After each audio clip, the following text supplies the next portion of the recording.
Hello guys, welcome to Fiction Quest.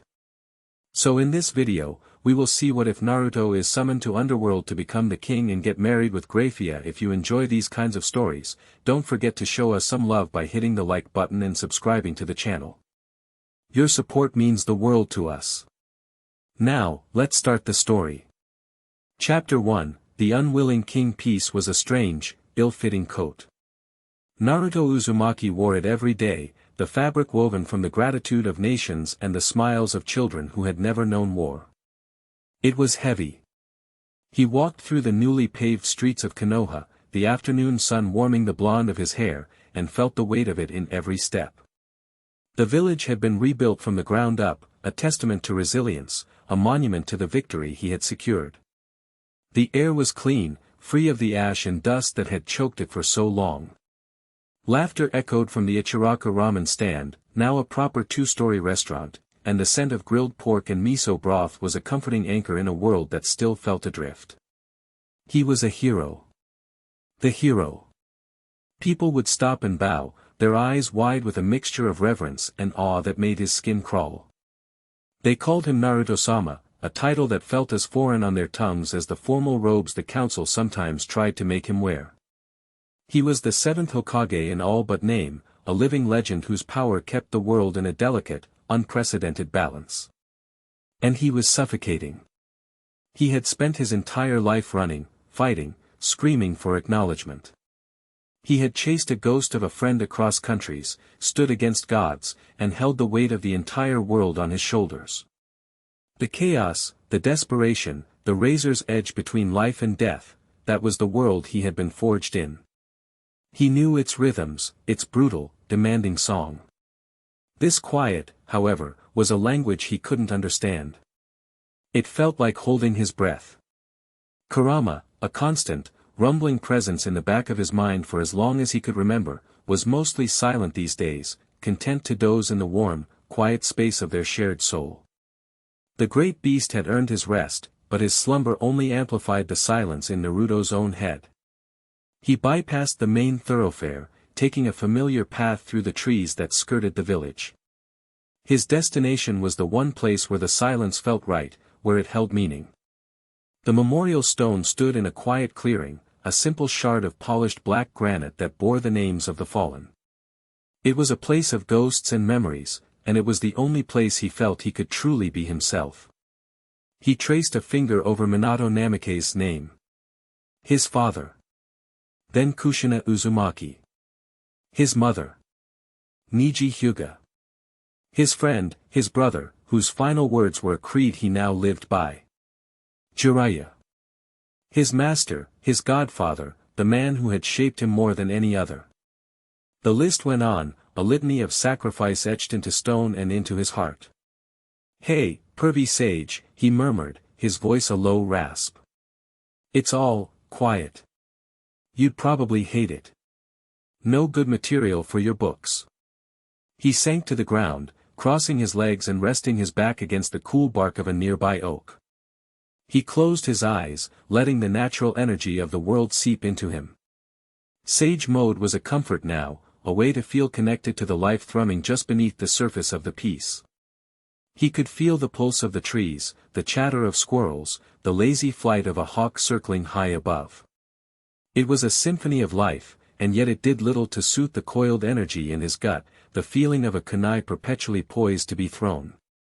He was a weapon crafted for a war that was over, and the stillness was making him rust. Is this it? The thought was a familiar, unwelcome visitor. Is this all that's left? Attending council meetings and signing paperwork? He pushed the thought away. It felt ungrateful. This peace was what they had all fought and died for. He should be happy. He was happy for everyone else. For Sakura, running the hospital with an iron will. For Shikamaru, drowning in his duties as Kakashi's advisor but shaping the future of the village. For Hinata, who always looked at him with such unwavering belief. He was happy for them. But for himself, he felt like a story that had ended 3 chapters too soon. As he sat there, lost in his melancholy, the world shifted. It wasn't a sound. It was a feeling. A deep, resonant hum that vibrated not through the air, but through the very fabric of his being. The natural energy he was passively drawing in recoiled, skittering away like frightened mice from a snake. He snapped his eyes open. The air around him was shimmering, distorting like a heat haze on a summer road. The change was so alien, so utterly wrong, that every one of his battle-honed instincts screamed at once. Beneath him, the ground erupted in a blaze of crimson light. An intricate pattern, a circle filled with swirling, demonic-looking script, burned itself into the earth, charring the grass and soil. It wasn't chakra. It was something else entirely, something ancient, hungry, and powerful. It smelled of ozone, old blood, and a strange, metallic perfume he couldn't place. What the? He tried to leap away, but his body felt like it was encased in lead. The crimson light flared, lashing out like ethereal chains, wrapping around his limbs. He poured chakra out, trying to shatter them, but it was like throwing water on a grease fire. His energy was simply absorbed, fueling the sigil's terrifying glow. Kurama! He yelled into his mind. A low, guttural growl answered him, the nine tails jolting awake. What is this sorcery? It's not from our world, Naruto. It's pulling on your soul. The ground beneath him dissolved into a swirling vortex of red and black. The memorial stone, the trees, the sky, it all twisted and smeared like wet paint. The sensation was one of pure violation, of being pulled apart atom by atom. He was being torn from his world, ripped from the soil he was sworn to protect. He let out a yell of rage and frustration, fighting against the pull with every ounce of his strength, his body flaring with the golden light of the Nine-Tails chakra mode. For a moment, he held his ground, the two opposing forces creating a cataclysmic stalemate. The air cracked with pressure. But the ritual was designed for a being of his magnitude. It bent, strained, but did not break. With a final, violent lurch, it won. The world of green leaves and blue sky vanished, replaced by an agonizing, non-Euclidean tumble through screaming color and deafening silence. His senses were overloaded and then extinguished. There was only the feeling of being unmade and remade 1,000 times a second. Then, just as suddenly as it began, it stopped. Gravity reasserted itself with brutal finality. He hit the floor hard, the impact jarring every bone in his body. He landed in a crouch, one hand pressed to the cold, polished stone, his system still screaming from the dimensional whiplash. The air was thick, heavy, and cold, carrying the scent of ancient dust and melting wax. He took a sharp, steadying breath and looked up. He was in a colossal chamber, a place of impossible, Gothic grandeur. Soaring archways, ribbed like the bones of some long-dead leviathan, disappeared into the oppressive darkness hundreds of feet above. The only light came from thick, black candles that burned with eerie, purple flames, casting long, dancing shadows that seemed to have a life of their own. The floor was a mosaic of black and gray marble, and at its center was the dying echo of the crimson circle that had summoned him. He was surrounded. A dozen figures stood in a wide circle, their faces hidden in the deep cowls of their crimson robes. He could feel the immense pressure of their power, a crushing, static-filled energy that was fundamentally different from chakra. It was demonic, laced with pride, age, and a bone-deep desperation that was almost palpable. One of them, standing directly before him, lowered his hood. The man was ancient, his face a roadmap of wrinkles, his skin pale and almost translucent. Long, white hair was tied back from a high forehead, and his sharp, intelligent eyes, the color of blood rubies, fixed on Naruto with an unnerving intensity. But it wasn't the old man who held Naruto's attention. Standing just to the side of the elder was a woman. She was tall, poised, and radiated an aura of such perfect, icy control that it was more intimidating than any of the robed figures. Her hair was a stunning river of pure silver, braided intricately and falling over one shoulder. Her eyes were a cool, calculating shade of gray, like a winter storm cloud. She wore a French maid's uniform, a crisp black dress, a white apron, and a matching headdress, that seemed absurdly out of place, yet she wore it with the regal bearing of a queen in her coronation robes. Her expression was a mask of impassive formality, but her gaze swept over him, taking in his tattered orange and black jacket, his worn pants, the dirt smudged on his cheek, and he saw a flicker, a micro-expression of something akin to profound disappointment. The ancient devil stepped forward, his voice a dry, rustling whisper that carried with unnatural clarity in the vast chamber. "It is done. Zekrom Baal, your eyes do not deceive you. The blood of the old king has answered our call." He raised his arms, his voice growing stronger, filled with a fanatical fervor. "The ritual of the true king is complete. The prophecy is fulfilled." The other robed figures murmured in agreement, a wave of relief and awe washing through them. Naruto remained in his crouch, his senses on high alert. Sage mode was still active, a faint orange pigmentation around his eyes. He could feel their power, their emotions, but their intentions were a chaotic mess of hope and fear. He didn't understand what was happening, but he understood he was in a room full of incredibly powerful and potentially unstable individuals. The silver-haired woman, Grayfia Lucifuge, though he did not know her name, kept her eyes locked on him. She had expected a figure of legend, a warrior king of terrifying majesty as the prophecy described.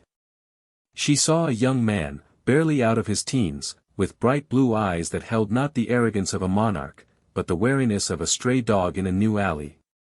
He looked powerful, yes, the residual golden energy flickering around him was blinding, but he was not what she had envisioned. Her entire life, her future, had been bound to this moment, to this person.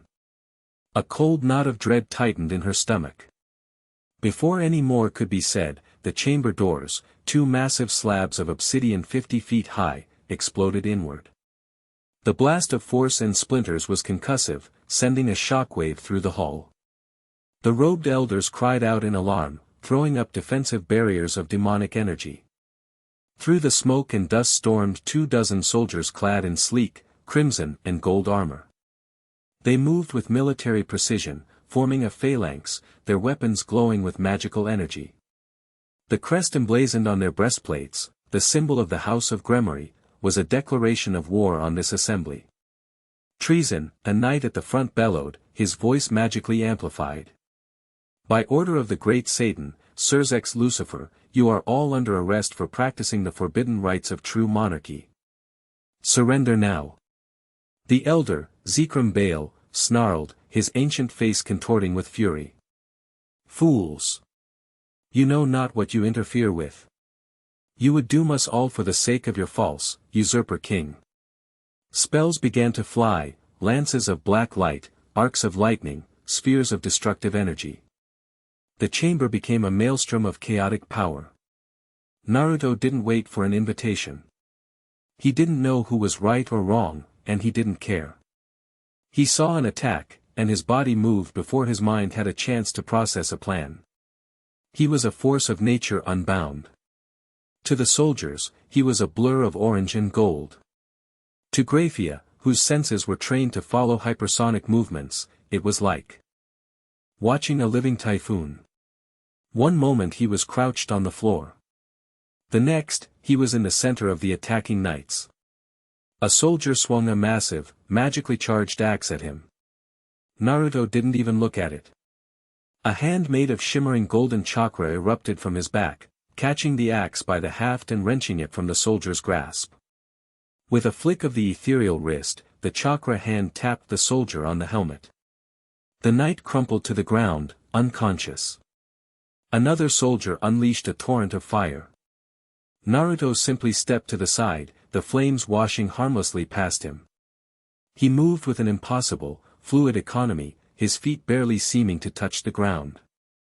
A quick jab to a pressure point in the neck, a gentle palm strike to the chest that sent a man flying into a wall to slump down, unharmed but out of the fight.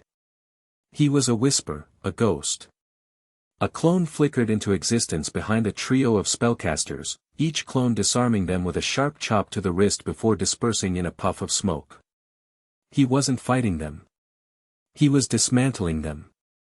Grayfia watched, her professional composure cracking for the first time. Her mind, a supercomputer of combat analysis, struggled to keep up. The sheer speed was one thing, many high-class devils were fast. But this was different. There was no wasted motion, no theatrical display of power. It was pure, unadulterated efficiency. He flowed through the battlefield like water, adapting, reacting, and neutralizing every threat with the minimum force required. And that was the most shocking thing of all, the restraint. He could have vaporized them.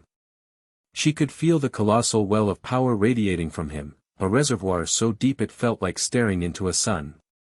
A single burst of that golden energy would have reduced the entire squad to ash. But he didn't. He was deliberately pulling his punches, using precise, non-lethal force.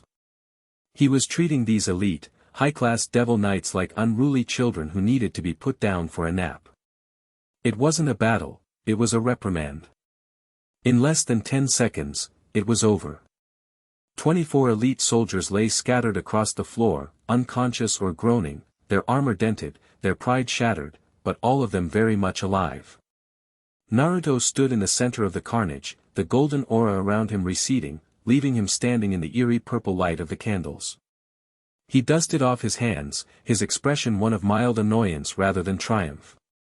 He turned back to the stunned circle of elders and the wide-eyed silver-haired maid. "All right," he said, his voice calm but with an edge of steel that cut through the silence. "Someone want to tell me what the hell is going on? Where am I, who are you, and why did you drag me here?" The chamber was dead silent, save for the groans of the defeated knights. The robed elders stared at him, their earlier fanaticism replaced by a profound, trembling awe. They had summoned a king. They had gotten a god. Grayfia's heart was hammering against her ribs. Her carefully constructed world of logic, duty, and predictable power hierarchies had just been shattered by a blonde-haired boy in a tattered jacket. He wasn't the regal monarch she had imagined. He was something far more terrifying, and far more intriguing. He was a paradox, a being of immense, world-breaking power who wielded it with the precision of a surgeon and the compassion of a saint. The knot of dread in her stomach had transformed into a spark of something she couldn't yet name. Zekrom Bale was the first to find his voice. He took a shaky step forward, his old eyes glistening with unshed tears. "You are in the Underworld, home of the devils. And I am Zekrom Bale, of the House of Bale." He gestured to the woman. "This is Grayfia Lucifuge, of the Great House of Lucifuge." Naruto's eyes flickered to her. Lucifuge. The name meant nothing to him, but her posture, the way she held herself even in the face of his display, spoke volumes. There was pride there, and a strength that wasn't measured in raw power. "The Underworld," Naruto repeated flatly. "Devils. Right. And I'm guessing you're not here to offer me a ramen coupon." Zekrom's expression became grim. "Our world is dying, young king. Not from war, but from complacency. Our leaders, the four great Satans, have brought an era of peace and reform, but it is a fragile peace built on a cracked foundation. Our society is fractured, our strength divided by petty squabbles over bloodlines and status. And now, we face a threat that our divided world cannot hope to withstand." "A threat?" Naruto prompted, his gaze sharp. "We do not know its true name," Zekrom whispered, and a genuine, primal fear crept into his voice. "The ancient texts call it, the Chorus of Silence. A cosmic horror from beyond the veil, an enemy that seeks not conquest, but erasure. It views our existence, our very nature, as a flaw in creation that must be corrected. Wiped clean. Its first whispers are already being felt at the frayed edges of our reality."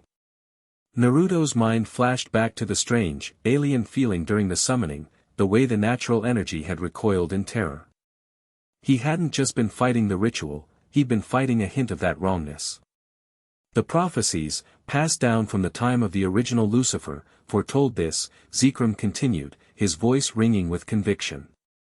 They spoke of a time when the underworld would be on the brink of annihilation, and only a true king, a warrior of impossible power from another world, could unite our people and stand against the coming silence.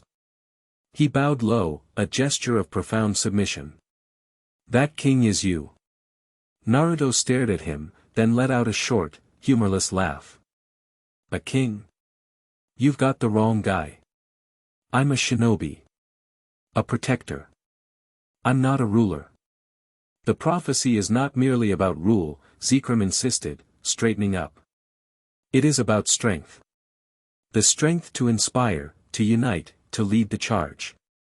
The king is the underworld's ultimate weapon and its ultimate shield. And, he added, his gaze shifting to Grayfia, the prophecy is clear on another matter. The king, being an outsider, must be anchored to our world.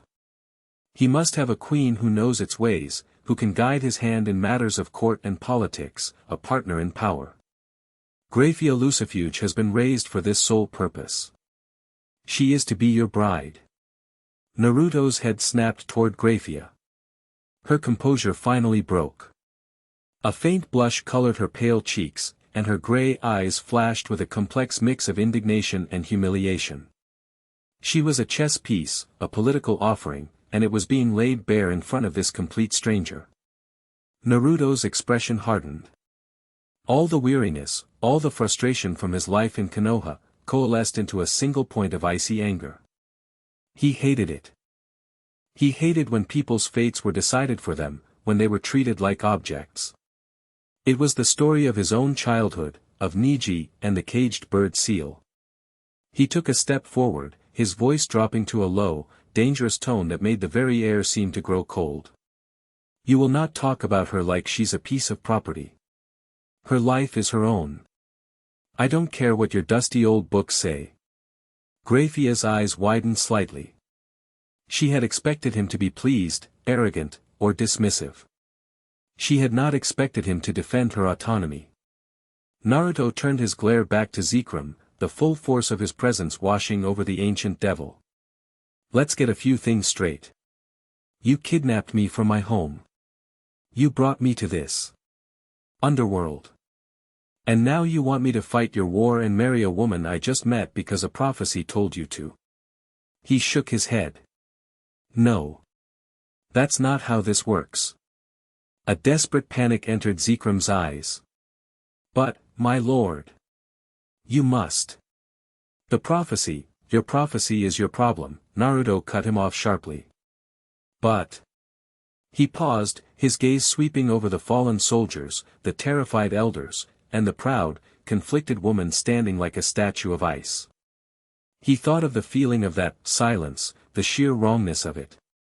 It was like Kaguya, but colder, emptier. It was a threat. And Naruto Uzumaki had only one response to a threat against people who couldn't defend themselves. His shoulders slumped slightly, a sigh of infinite weariness escaping his lips. It was the sigh of a man who knew he was once again being pulled into a fight he didn't ask for, simply because he was the only one who could. I'm not your king, he said, his voice firm, leaving no room for argument. Don't ever call me that. He met Zekrom's gaze, and his blue eyes held the unwavering resolve that had stared down gods. But I won't stand by and let people get hurt if I can help it. That's my rule. My nindo. He looked at Grayfia, his expression softening for a fraction of a second.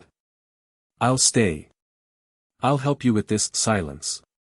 But we do this on my terms. Understand? Zekrom Bale, faced with the living embodiment of the power he had prayed for, could only nod in mute, grateful acceptance.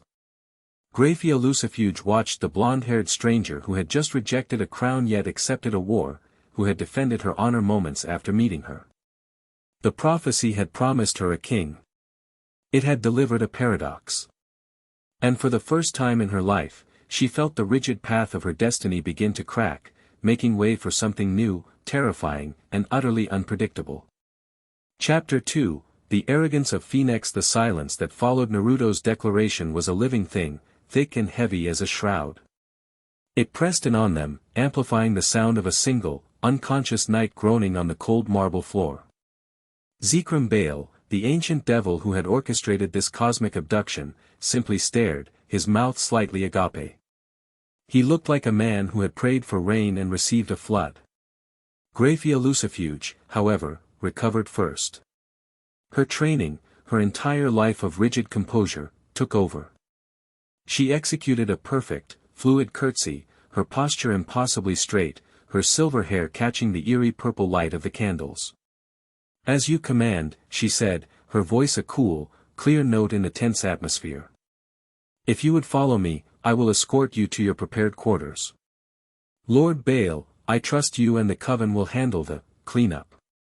Her gaze flickered meaningfully to the dozens of unconscious Gremmery soldiers. Zekrom jolted as if waking from a dream and nodded hastily.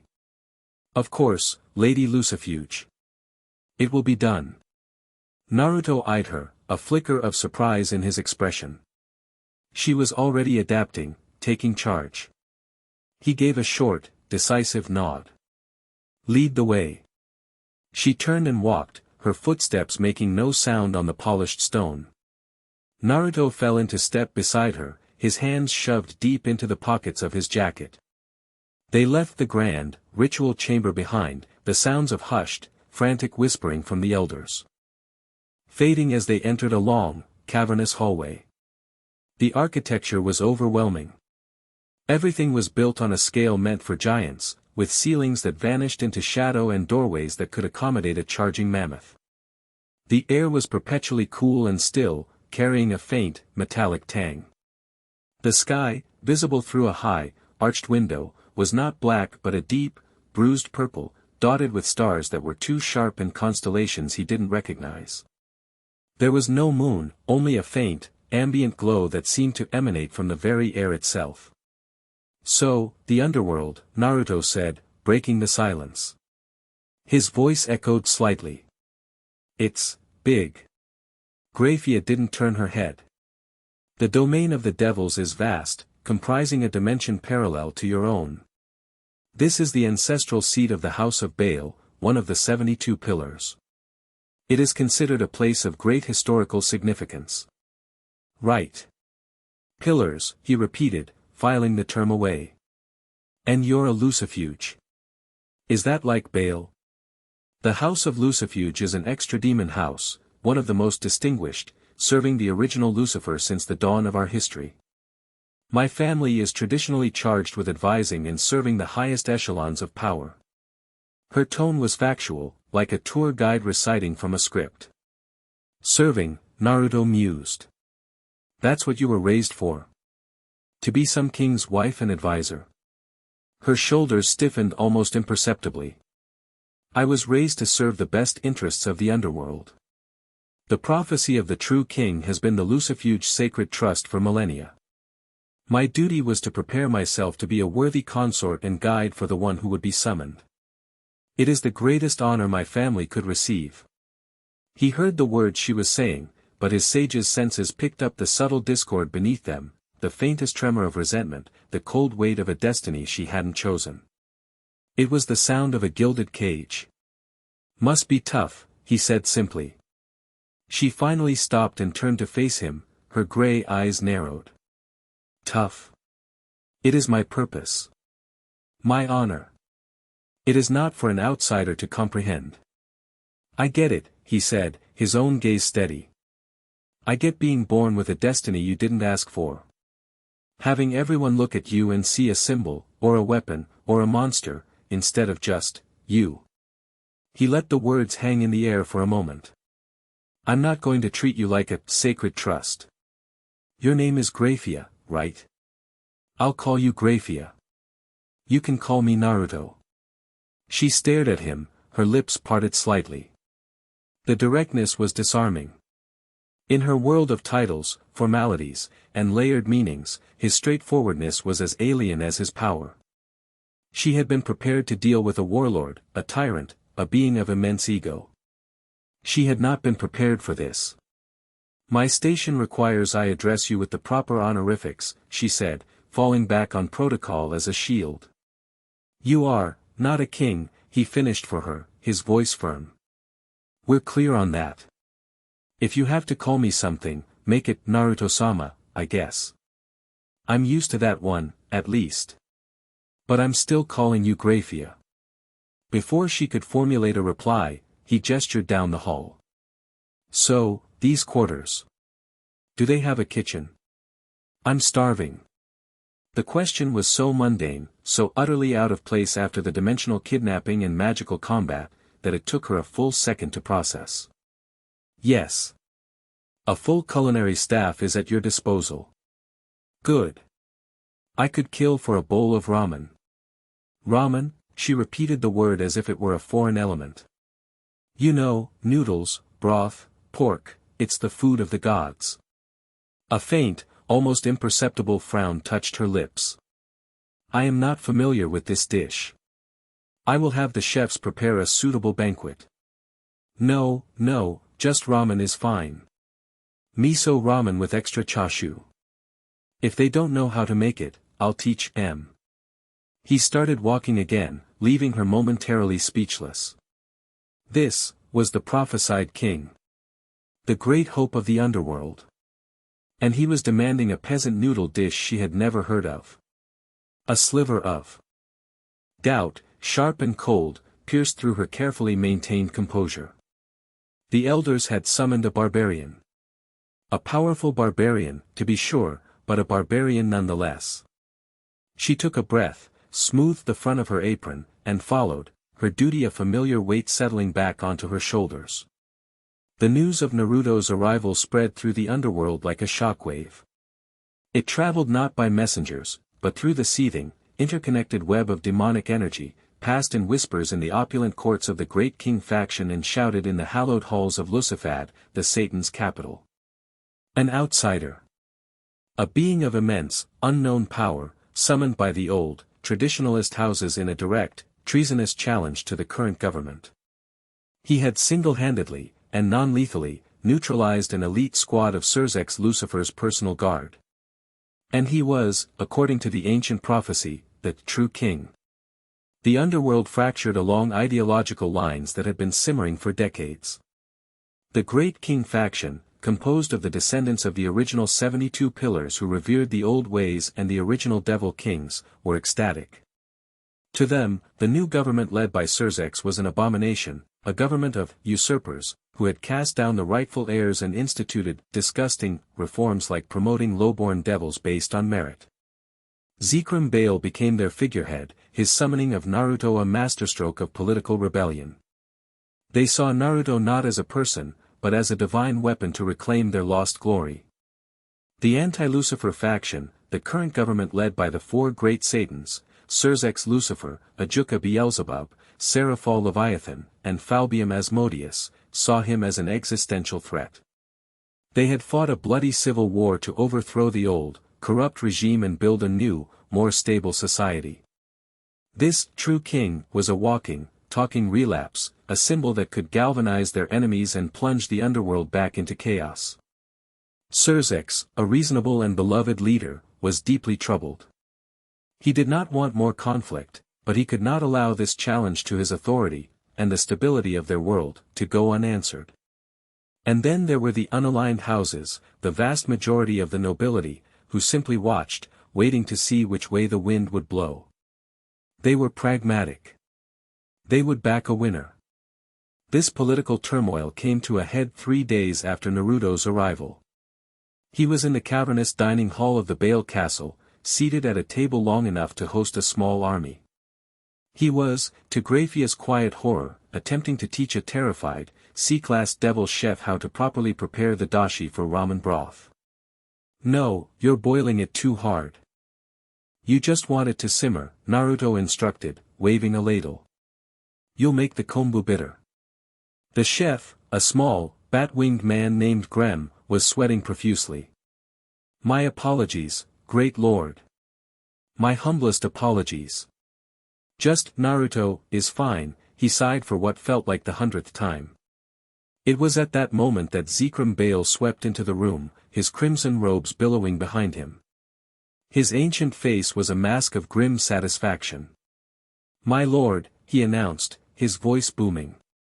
The pieces are in motion. The Phoenix clan has issued a formal challenge. Naruto turned from the steaming pot, wiping his hands on his pants, another gesture that made Grayfia's eye twitch. A challenge? What are you talking about, old man? The House of Phoenix, Zekrom explained, a predatory glint in his eye, is famed for their pride and their absolute loyalty to the old ways. Before your arrival, there were arrangements being made for the third son of their patriarch, Lord Riser Phoenix, to be betrothed to Lady Grayfia. Naruto's head snapped towards Grayfia. Her expression was like carved ice, but he saw the flicker in her eyes. It was the first she was hearing of this, too. The idea of being promised to this Riser was clearly distasteful to her, but being used as a political pawn was a familiar sting. With your summoning, and the prophecy designating her as your queen, the Phoenix clan has declared this a grave insult to their honor, Zekrom continued, clearly relishing the drama. They demand satisfaction. Riser Phoenix has publicly challenged you to a duel. To prove your worthiness and to settle the matter of Lady Grayfia's hand. Naruto's face darkened. He looked at Grayfia, whose gaze was fixed on the far wall, her jaw tight. Let me guess, Naruto said, his voice dangerously quiet. You accepted this challenge for me. It is a magnificent opportunity. Zekrom boomed, oblivious to the rising anger in the room. The Phoenix clan is renowned. Their power of immortality is legendary. When you defeat Riser in a public spectacle, it will silence the doubters. It will prove your power beyond any dispute and cement your claim. The other houses will flock to our cause. Naruto was silent for a long moment. He looked at the bubbling pot of broth, then at the ancient, manipulative devil before him, and finally at Grayfia, who still hadn't moved. The pattern was so sickeningly familiar. Powerful people moving others around like pieces on a board, all for their own gain. No, Naruto said. The single word hung in the air. Zekrom blinked. My lord. I said no, Naruto repeated, turning to face him fully. The cheerful, noodle-loving chef was gone. In his place was the warrior who had faced down gods. The temperature in the room seemed to drop several degrees. I'm not your show pony, Zekrom. I'm not going to fight some arrogant noble just to help you score political points. And I'm especially not fighting over Grayfia like she's some kind of trophy. He jabbed a thumb towards her. She's a person.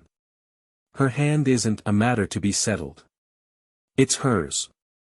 If she wants to marry this Riser guy, or you, or the cook, that's her business.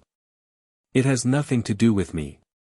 Grem the chef squeaked and turned a shade paler. Grayfia's head finally turned, her gray eyes wide with shock, locking onto Naruto. Zekrom was flabbergasted. But the insult to their honor. The political necessity. You don't understand our ways. To refuse is to show weakness. They will call you a coward. Let them, Naruto retorted, his voice like flint. I've been called worse. My answer is no. This whole thing is stupid. It is too late for that. A new voice, slick and arrogant as oil, echoed from the doorway. All heads turned. Framed by the massive archway stood a man who seemed to drip vanity. He was handsome in a classical, sculpted way, with short, blonde hair and sharp features.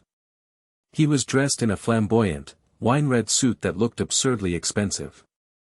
Behind him, arrayed like a collection of beautiful, silent dolls, was a group of 15 women in matching maid outfits, each one possessing a different kind of beauty, but all sharing the same vacant, subservient expression. The man smirked, his eyes, the color of molten gold, fixing on Naruto with blatant contempt. The challenge has been formally accepted by the Great King faction on your behalf and broadcast to the entire Underworld. The duel is set for tomorrow at noon in the Grand Arena of Ordos. To back out now would not only make you a coward, but it would shatter what little credibility these old fools have left. He sauntered into the room, his gaze sliding over Naruto's casual attire with disgust before landing on Grayfia. His smirk widened. Grayfia, my dear. Still as lovely and cold as ever. Don't worry. Once I dispose of this, street urchin, our original arrangement can proceed. Riser will take good care of you. He spoke about her as if she weren't even there. Naruto felt a familiar, hot surge of anger. This was the exact kind of person he despised most in the world. This was Riser Phoenix. You must be Riser, Naruto said, his voice deceptively calm. Lord Riser Phoenix to you, peasant, Riser corrected him, waving a dismissive hand. And you are the king they dragged from the gutter. Pathetic. I'll make this quick and painless. It would be a disservice to make my beautiful Grayfia wait any longer than necessary. Naruto just stared at him. Then, a slow, dangerous smile spread across his face. It wasn't a happy smile.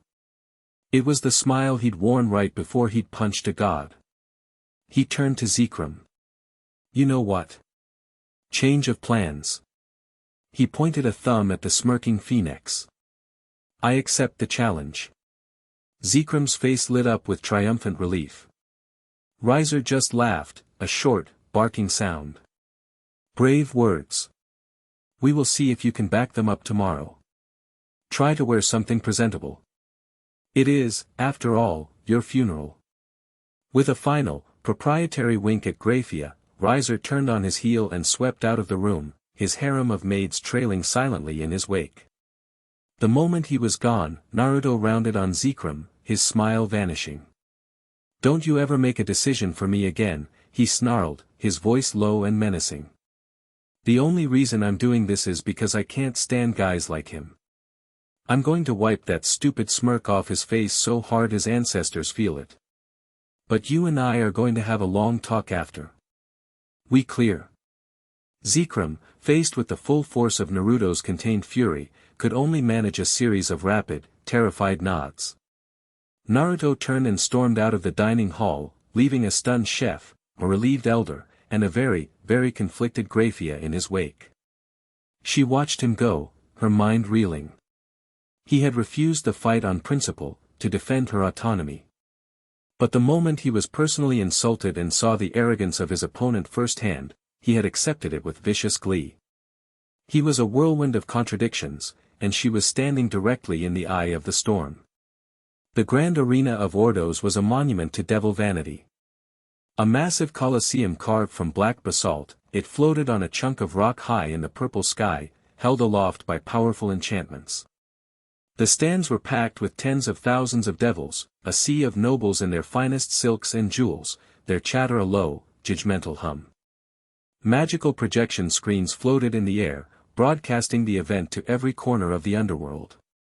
This wasn't just a duel, it was a political spectacle of the highest order. In a Spartan preparation room deep within the arena, Naruto stretched his arms over his head.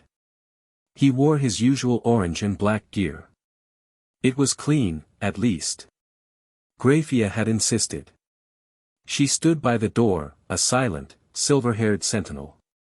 The rules of the engagement are simple, she stated, her voice clipped and professional. It is a one-on-one duel. The battle ends upon the surrender, incapacitation, or death of an opponent. Given that your opponent is a phoenix, incapacitation is the most likely outcome. Immortality, right? Naruto asked, rotating his neck with a loud crack. Zekrom mentioned it. How's it work? The blood of the Phoenix clan grants them an advanced form of pyrokinesis and a potent regenerative ability. They can be wounded, even dismembered, but their bodies will reconstruct themselves using their demonic fire. It is colloquially known as immortality, though a powerful enough attack that can overwhelm their regeneration or erase their existence entirely can defeat them. Surzex Lucifer's power of destruction, for instance, would be effective. Don't have that, Naruto said nonchalantly. So, I just have to hit him harder than he can heal. Got it. It is not that simple, she cautioned, a note of genuine concern in her voice. Lord Riser has fought hundreds of duels. He is arrogant, but not inexperienced. He will use his regeneration to wear down his opponents, letting them exhaust themselves attacking him before delivering a final blow. His strategy is one of attrition. Good to know. He finished his stretches and turned to her. You seem worried. I am merely providing you with the necessary tactical analysis to ensure your victory, as is my duty. Cut the crap, Grayfia, he said, his voice softening slightly. You're worried. Is it because you think I'll lose? She hesitated, her gray eyes searching his. No, she admitted, her voice barely a whisper. I am worried because I do not know what will happen when you win. This duel will set a course for the entire underworld, and I will be standing beside you. I do not know where that path leads. He gave her a small, confident grin. Don't worry. I'm pretty good at making my own path. He started toward the tunnel leading to the arena floor. He paused at the threshold, turning back to her one last time. Hey, Grayfia. Thanks. For what? She asked, perplexed. For the tactical analysis, he said, his grin widening into his trademark foxy smile. It actually helped. And then he was gone, walking into the roar of the crowd. Grayfia stood alone in the quiet room, a strange warmth spreading through her chest. It was an unfamiliar, and not entirely unwelcome, sensation. Naruto emerged into the vast arena. The roar of the crowd was a physical force. He squinted against the ambient light, his gaze sweeping over the sea of faces. He could feel their emotions like a crashing wave, arrogance, curiosity, bloodlust, contempt. They were here for a show. Across the field, Riser Phoenix made his grand entrance. A pillar of fire erupted in the center of the arena, from which he emerged with his arms spread wide, a pair of magnificent, fiery wings unfurled behind him. He soaked in the applause from the pro-monarchy sections of the crowd, a smug, self-satisfied look on his face. Behold! Riser's voice, magically amplified, boomed across the stadium. Your eyes do not deceive you. Riser Phoenix has arrived to put this farce to rest. I will dispose of this pretender and claim my rightful bride. He gestured to a private viewing box where his 15 maids sat, looking on with placid expressions. Then his eyes found Grayfia, who had just taken her place in a separate box reserved for Zekrom and his faction. He blew a kiss at her. Grayfia's expression remained like stone, but Naruto saw her hand clench into a fist at her side. All right, Naruto muttered to himself, cracking his knuckles. Let's get this party started. The signal was given, a deep, resonant chime that echoed through the arena. The battle began. Riser didn't hesitate. With a flick of his wrist, he sent a massive fireball, the size of a small house, screaming toward Naruto. It moved with incredible speed, superheating the air around it. Naruto just stood there. The crowd gasped. Zekrom leaned forward in his seat, his knuckles white. Grayfia held her breath. At the last possible second, as the fireball was about to engulf him, Naruto vanished. A flicker of movement, too fast for most to track, and he was gone. The fireball slammed into the ground where he had been standing, detonating with a force that shook the entire arena, leaving a crater of molten rock. Ha! Is that all? Riser taunted. A coward. Who can only run? Behind you. Riser's eyes widened. He spun around, and a foot clad in a black sandal slammed into his face. The force of the kick sent him flying across the arena, tumbling end over end until he crashed into the far wall with a sickening crunch. The crowd was stunned into silence. Had it ended that quickly? But then, a low chuckle echoed from the rubble. A column of orange fire erupted, and Riser rose from it, his body reforming from the flames. The broken bones in his face snapped back into place, the bruises and cuts sealing themselves. In seconds, he was perfectly unharmed, a trickle of fire dripping from his chin like blood. A good hit, Riser admitted, wiping his chin. You are faster than you look. But it is useless. Riser is immortal. You cannot defeat what you cannot kill. He launched himself into the air on his fiery wings, unleashing a storm of fire from above. Dozens of smaller, faster fireballs rained down on the arena floor. Naruto moved, a blur of motion, dodging and weaving through the barrage with impossible grace. The ground around him exploded in a series of concussive blasts, but he remained untouched. "You see?" Naruto called out, his voice casual as he effortlessly sidestepped another explosion. "This is why I hate guys like you. All flash, no substance." He formed a familiar cross-shaped seal with his fingers. Shadow Clone Jutsu. In a series of smoke puffs that filled the arena, 1,000 Narutos appeared. The crowd gasped in unison. An army had appeared from a single man. "Tricks." Riser sneered from the air. "Your copies are weak. They will all burn." He unleashed a massive wave of fire, a tsunami of flame that washed over the entire arena floor. Hundreds of the clones were incinerated instantly, vanishing in puffs of smoke. But it was a diversion. While Riser was focused on the grand display, the real Naruto, along with a dozen clones, had already acted. They had thrown kunai with explosive tags, not at Riser, but at the ground beneath him. The delayed detonation sent a shockwave of force and rock hurtling upwards, disrupting his flight. As he stumbled in the air, 3 clones appeared above him.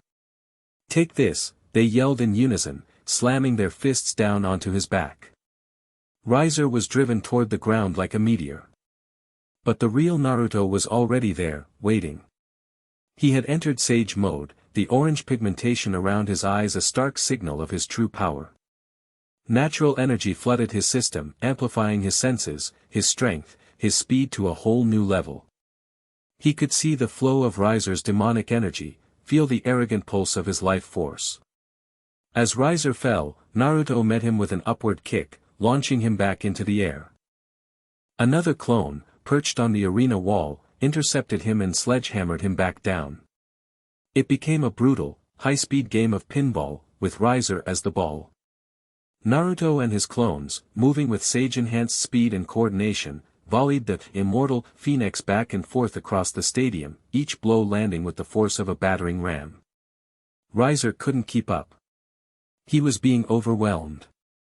His regeneration was working overtime, flames flickering across his body as he tried to heal from dozens of simultaneous impacts. His arrogant smirk was gone, replaced by a snarl of frustration and disbelief. "Insolent worm," he roared, finally managing to unleash a defensive blast of fire that vaporized the clones around him. He hovered in the air, panting, his suit singed and torn. "You think this is enough to defeat Riser?" "Not even close," the real Naruto said. He stood alone in the center of the arena, the last of his clones having served their purpose of analysis and battery. "I was just getting warmed up. I see how it works now. You're healing. It's fast, but it's not infinite. It draws on your energy. Let's see how you handle this." Naruto took a low stance, the air around him crackling. He moved, and this time, it was different. It wasn't just the flicker step speed from before. This was sage-enhanced taijutsu. Frog kata. He was surrounded by an aura of natural energy, an extension of his own body that struck even if his fists didn't connect. He closed the distance instantly. Riser threw a punch, wreathed in flame. Naruto didn't block it, he flowed around it, his own fist striking Riser's side with a dull thud. It wasn't an explosive impact, but Riser cried out, staggering back. The natural energy from the blow had bypassed his physical defenses and struck him on a deeper level, disrupting the flow of his demonic power. What was that?" Riser stammered, clutching his side. The spot Naruto had struck wasn't healing properly. The flames sputtered and died. "That's called natural energy," Naruto said, his expression serious. "It's the life force of the world. Something your parasitic fire doesn't seem to like very much." He pressed the attack. It was no longer a flashy battle of explosions and speed. It was a methodical, brutal beatdown. Naruto's movements were a dance of absolute mastery. Every block was a strike, every dodge positioned him for a counter. He dismantled Riser's offense piece by piece, landing precise, senjutsu-infused blows to his joints, his torso, his head. Riser's regeneration was failing. The damage was accumulating faster than he could heal. His face was a swollen, bruised mess, his arm hung at a broken angle, and the fire on his wings was flickering like a dying candle. He was terrified. For the first time in his life, his immortality was failing him. He was on his knees, panting, beaten. Naruto stood over him, not even breathing hard. The crowd was utterly, completely silent. They were witnessing the deconstruction of a legend. It was in this moment of quiet dominance, as Naruto prepared to end it, that a wave of pure, absolute dread washed over the arena. It was not a sound, not a sight, but a psychic pressure that felt like the universe holding its breath. For a fraction of a second, the vibrant colors of the underworld seemed to dull, the roar of Riser's dying flames muted. Naruto felt it most acutely. His sage mode, connected to all life, screamed in protest against a void, an utter null point that had just brushed against their reality. It was a cold deeper than any ice, a silence louder than any explosion. The chorus of silence. His eyes instinctively flicked upwards, to the empty purple sky, a deep, primal chill running down his spine. Grayfia felt it too, a nauseating wave of vertigo and a sudden, inexplicable feeling of despair. Zekrom clutched his chest, his ancient heart faltering. In the Satan's private viewing box, Surzek's Lucifer shot to his feet, his handsome face pale, his eyes wide with alarm. Most of the audience felt nothing but a momentary shiver, a cold draft they couldn't explain. Then, as quickly as it came, it was gone. The colors returned to their normal vibrancy. The sound rushed back in. The moment had passed. But the warning had been received. Naruto refocused on the broken man before him. The brief, terrifying intrusion had solidified his resolve. This petty squabble was a waste of time when a threat like that was lurking in the shadows. He needed to end this. Now. He raised his right hand, and a swirling, blue sphere of pure, chaotic chakra roared to life in his palm. The Rasengan. It wasn't a giant one, not an Otama Rasengan. It was small, compact, and dense with an almost terrifying amount of power, infused with the natural energy he was still gathering. Riser looked up, his eyes wide with terror. Wait. I surrender. Riser surrenders. Naruto didn't stop. You don't get to surrender, he said, his voice cold. Not after how you talked about your maids. Not after how you looked at Grayfia. He brought the sphere down, pressing it against Riser's chest. There was no grand explosion. There was only a grinding, tearing sound, and a scream of pure agony from Riser. The senjutsu-infused Rasengan didn't just cause physical damage. It acted like a virus, injecting chaotic life force directly into the Phoenix's demonic circulatory system. It overwrote the very magic of his bloodline, violently disrupting the formula of his regeneration. Riser's body convulsed. His flames erupted, not to heal him, but in a chaotic, uncontrolled death throe before being snuffed out entirely. The Rasengan dissipated, leaving behind a deep, spiraling burn mark on Riser's chest. He slumped to the ground, unconscious, his body smoking, his breathing shallow. He was alive, but his legendary regeneration was shattered, broken. It would take weeks, perhaps months, for his bloodline to recover from such a fundamental violation. Naruto stood over the defeated form, his hands still tingling. The arena was so quiet he could hear the blood pounding in his ears. Then, he turned. He looked not at the stunned nobles, not at the relieved Zekrom, but up at the private box where Riser's peerage sat. 15 beautiful women, all staring down at the arena with wide, uncertain eyes. For the first time, their masks of placid obedience were cracking. Naruto's voice, clear and strong, carried across the silent stadium without the need for magic. "You're free," he said. The words echoed. A confused murmur rippled through the crowd. He pointed at the unconscious riser. Your contract was with him. With his power. I don't know how this stuff works here, but as far as I'm concerned, he lost. The deal's off. He looked at each of their faces, his blue eyes filled with an earnestness that was utterly alien to this world. Your lives are your own. Go wherever you want. Do whatever you want. No one gets to own you. This declaration sent a bigger shockwave through the underworld than Riser's defeat. It was a direct assault on the very foundation of Devil society, the peerage system, the concept of masters and servants, of ownership. It was heresy. It was revolution. One of the women, a brunette with kind eyes named Eubeluna, stood up slowly. A tear traced a path down her cheek. Then another stood, and another. They didn't cheer. They just looked at him, their expressions a complex mixture of fear, hope, and dawning realization. In her box, Grayfia watched, her heart hammering in her chest. He had humiliated Riser not just with power, but with superior skill and strategy. He had broken an unbreakable ability. And then, with his victory assured, he hadn't claimed a prize or gloated. He had given a gift. Freedom. He was everything she had not expected, and more than she could have possibly imagined. The cold, rigid wall of duty around her heart finally, irrevocably, cracked. He started to walk off the field, the crowd parting before him in a wave of stunned silence and grudging respect. As he passed below her box, he glanced up, his eyes meeting hers. He gave her a small, tired nod. She stood, her posture as straight and formal as ever. But when she spoke, her voice was different. Softer. The cold, professional wall was gone, replaced by something new. Well fought, she said, her voice carrying down to him. Naruto-sama. The "sama" was no longer a requirement of her station. It was a mark of genuine, hard-won respect. A small smile touched Naruto's lips. It was a start.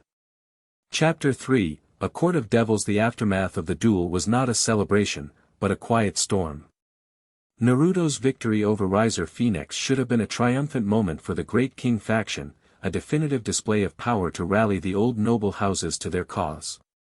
Instead, his final declaration had turned the victory into a political grenade with the pin pulled. Freeing Riser's peerage was an act so fundamentally alien to the underworld's social structure that it had overshadowed the battle itself. The peerage system, where a high-class devil could reincarnate other beings into their servants, was the bedrock of military and social power. To suggest that those bonds could be unilaterally severed by an outsider was not just revolutionary, it was blasphemy. The Great King faction was in chaos. The younger, more belligerent nobles were furious, seeing Naruto's act as an attack on their own rights as masters. They had wanted a king to restore their traditions, not a revolutionary to dismantle them. The older, more pragmatic members, led by Zekrom Bale, were in damage control mode, trying to spin the narrative. They argued it was a unique circumstance, a punishment for Riser's hubris, not a new legal precedent. But the seed had been planted. Whispers of the Liberator King were spreading among the lower classes and reincarnated devils, a dangerous new hope taking root in the meticulously stratified soil of their society. Naruto, for his part, was blissfully unaware of the finer points of the political firestorm he had ignited. He only knew that the stuffy, arrogant nobles who had initially flocked to Zekrom's side were now giving him wide berth, their expressions a mixture of fear and resentment. He preferred it that way. It meant fewer pointless meetings and more time to explore the Bale Castle's kitchens. He had, with Grem's trembling assistance, finally managed to produce a passable bowl of tonkatsu ramen. It was a small victory, but in this strange, cold world, it felt more significant than his win in the arena. Grayfia had become his shadow, a constant, silent presence. Her demeanor had changed. The icy formality was still her default armor, but it was thinner now. She watched him with an intensity that was no longer just dutiful, but deeply curious. She answered his endless questions about the underworld with patience, explaining the complex histories of the 72 Pillars, the Civil War, and the rise of the 4 Great Satans. She was no longer just an attendant, she was becoming his anchor, his sole source of reliable information in a world built on lies and half-truths. "So this Surzek's guy," Naruto said, slurping his noodles while sitting on the kitchen counter. "He's the top dog, right? The Lucifer?" Grayfia stood a respectful 10 feet away, her posture perfect. "Surzek's Gremory holds the title of Lucifer, yes. But he is not the original. After the Great War between devils, angels, and fallen angels, the original 4 Great Satans, including Lucifer, were killed. A civil war followed, between the descendants of the original Satans who wanted to continue the war, and a reformist faction who wanted peace. Surzek, along with Ajuka Beelzebub, Seraphol Leviathan, and Falbium Asmodeus, led the reformists to victory. They took the titles of the original Satans to stabilize the new government and have ruled since. "So he's a Gremory who calls himself Lucifer," Naruto mused. "And he's the one who's worried I'm here to take his job." "He is a hero to a majority of the underworld," Grayfia said, her tone neutral but with a hint of underlying respect. "He ended centuries of conflict and ushered in an era of relative peace and prosperity. Your existence, as the prophesied, true king, is a direct threat to the legitimacy of the government he bled to build. It is not a matter of personal ambition for him, it is a matter of protecting the stability of our entire world." Naruto fell silent, chewing on a piece of chashu and her words. He understood that. He had seen it before. People with good intentions clashing because their ideals of peace were different. Danzo had wanted to protect Konoha, but his methods had been twisted. Nagato had wanted to bring peace through pain. Surzek sounded different. More reasonable. Their quiet routine was shattered 4 days after the duel. A formal summons arrived. It was not a letter carried by a messenger, it was a swirling portal of crimson energy that opened in the center of the grand hall, pulsing with an authority that made the very stones of the castle hum. From it stepped a single figure, a woman with glasses and a serious expression, dressed in a business suit. She was Soma Citri, a high-ranking member of the Citri clan and a direct agent of the Satan government. "By order of the 4 Great Satans," she announced, her voice devoid of emotion, "Naruto Uzumaki is hereby summoned to the capital city of Lucifad to present himself before the council. Your escort has been provided." She gestured back to the portal. It was not a request. It was a command backed by the full might of the underworld's ruling body. Zekrom and his followers were instantly on edge. "A trap," one of the nobles hissed. "They mean to capture him." Naruto, drawn by the commotion, walked into the hall, wiping his mouth with the back of his hand. He looked at the portal, then at the nervous nobles, and finally at Grayfia. Her face was a mask of calm, but her fists were clenched at her sides. "They're not that stupid," Naruto said, his voice cutting through the rising panic. "They saw what I did to Riser. Trying to ambush me is a bad idea, and they know it. This isn't an attack. It's a different kind of fight." He turned to the Citri agent. "All right. I'll go." "My lord, you cannot." Zekrom protested. "It is too dangerous. You must not go alone." Naruto looked at Grayfia. "I won't be alone," he said simply. He jerked his head toward the portal. "You coming?" Grayfia's expression didn't change, but a universe of understanding passed between them. This was the next step. The confrontation with the current regime. Her place was at his side, not as a prophesied queen, but as his advisor, his guide through the treacherous political waters ahead. "Of course, Naruto-sama," she said, her voice steady. She moved to his side without a moment's hesitation. Naruto gave the Citri agent a nod. "Lead the way." Together, they stepped through the shimmering gateway, leaving a hall full of apprehensive old devils behind. The transition was instantaneous and seamless. One moment they were in the ancient, Gothic gloom of Bale Castle. The next, they stood in a city that stole Naruto's breath. Lusafad was a masterpiece of demonic architecture and modern innovation.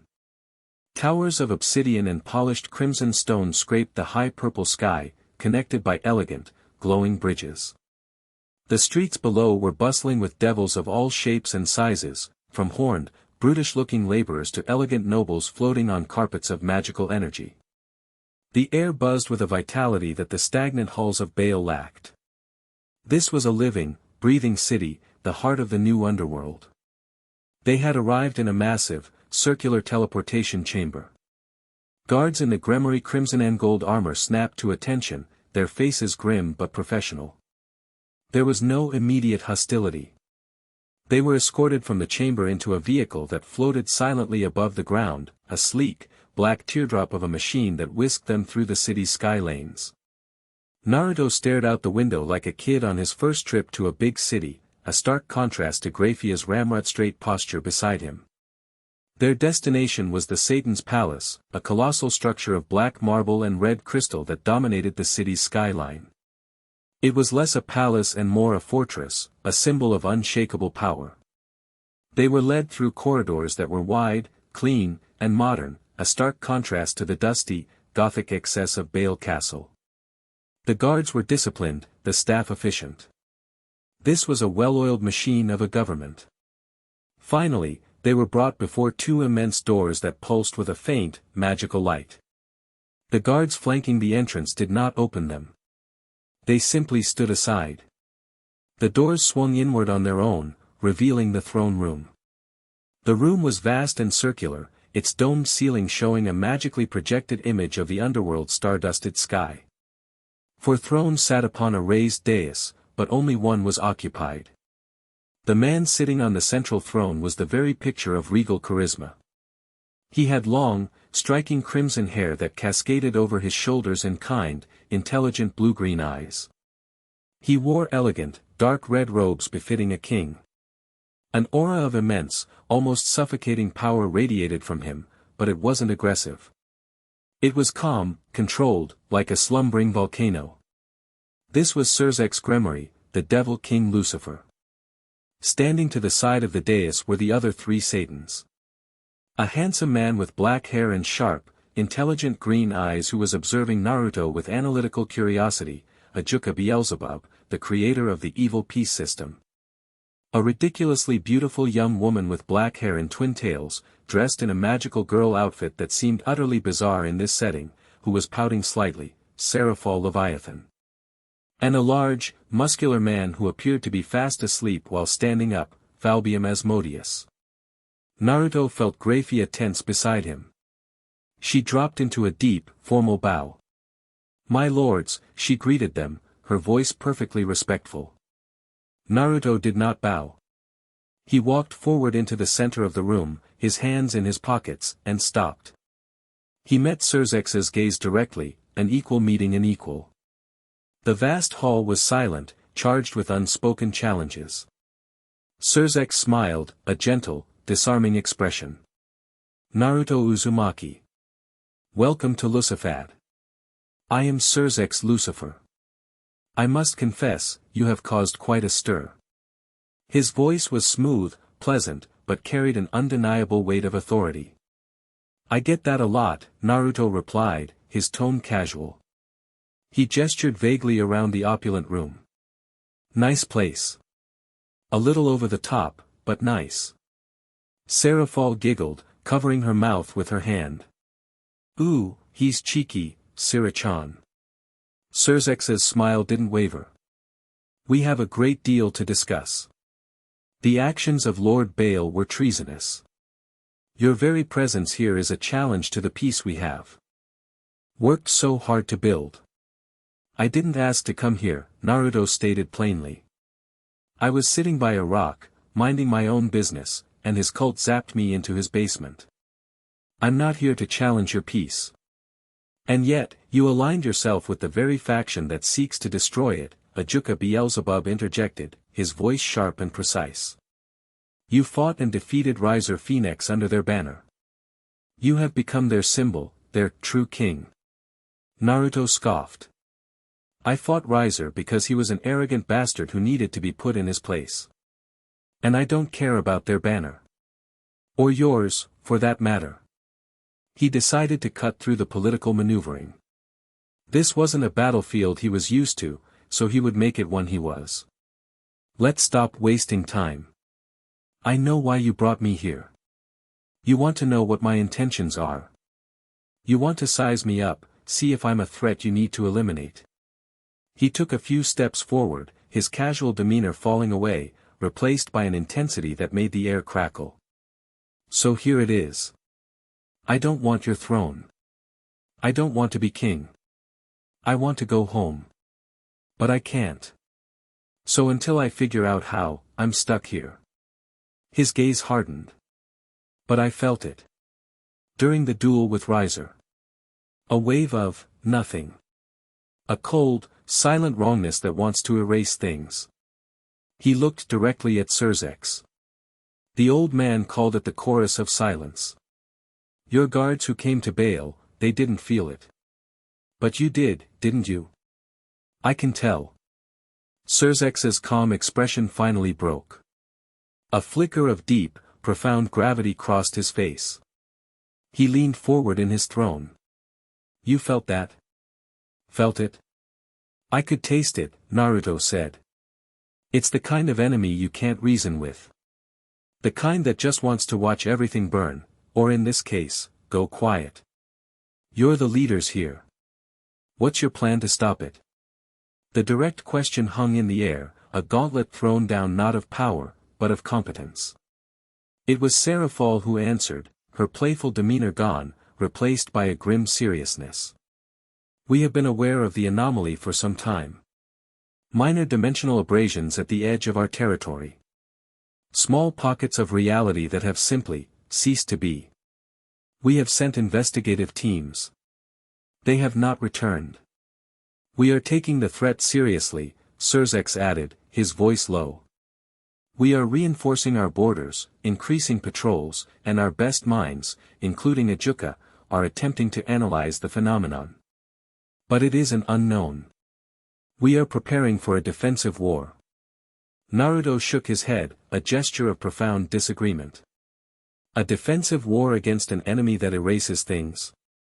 That's not a war, that's just waiting to die. And you can't fight it if you're not united. He gestured broadly, as if encompassing the entire underworld.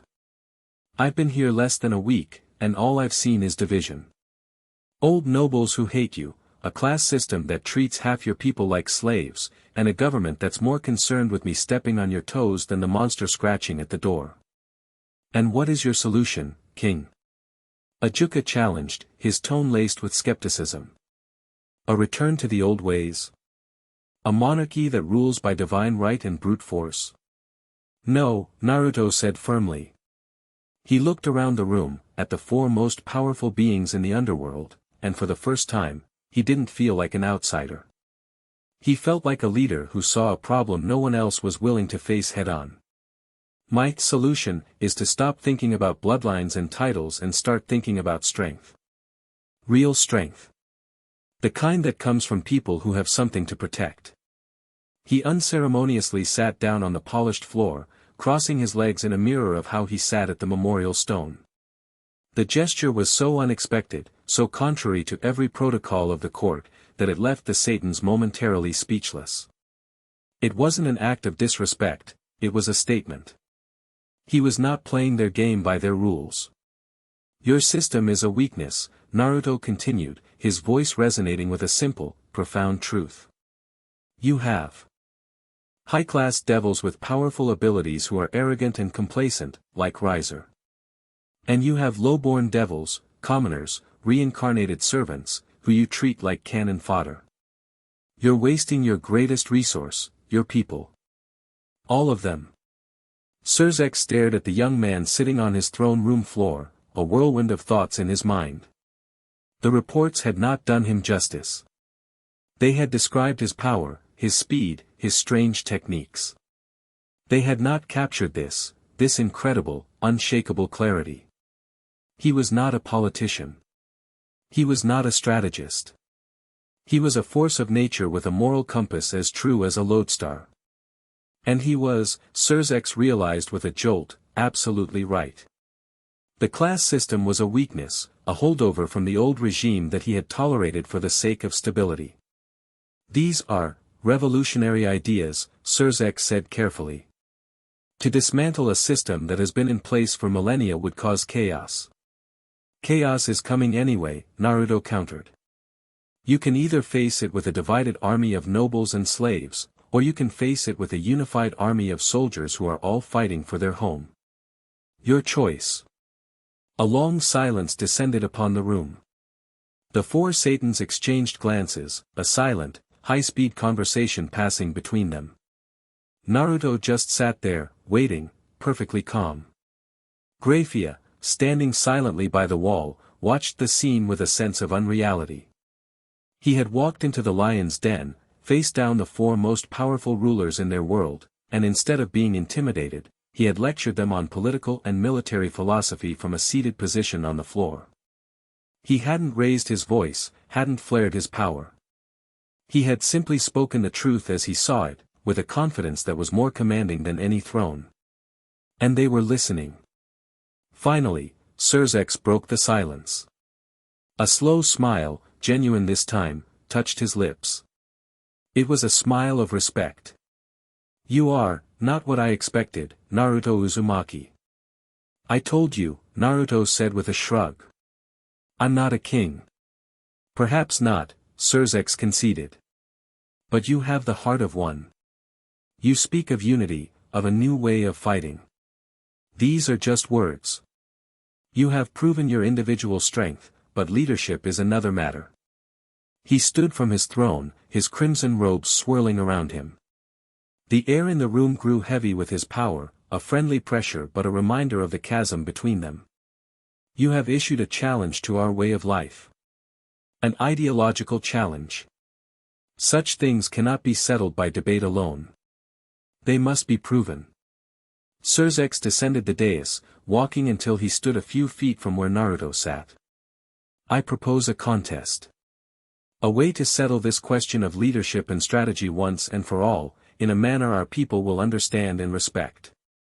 He paused, letting the weight of his words fill the room. A rating game. But not just any rating game. A grand-scale team battle. Your chosen followers against mine. A wargame to prove which philosophy is superior. The old guard you represent versus the new way we have built. The unification game. Naruto looked up at him, a glint in his blue eyes. This, he understood. A direct contest of strength and strategy. And what happens when I win? If you win, Sirzex said, his voice ringing with authority, you will have proven your way is superior. I will not stand in your way. I will lend you my full support in preparing our world for the coming war, under your strategic command. You will have the authority you need to implement your reforms. And if you win? Naruto asked. If we win, Sirzex's expression became grim, you will stand down. You will publicly renounce any claim to leadership, disband your faction, and place yourself under my command, to be used as a weapon in this war as I see fit. The underworld can only have one leader, one path forward. We must be united, one way or the other. The stakes were laid bare. The leadership of the entire underworld. The fate of a world teetering on the brink. Naruto looked at Sirzex, then at Ajuka's analytical gaze, Seraphal's curious one, and even the still-sleeping Falbium. He saw not enemies, but proud leaders backed into a corner, trying to protect their people in the only way they knew how. He could respect that.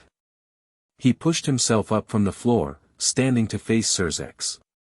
A wide, confident grin spread across his face, the kind of grin that promised chaos and victory in equal measure.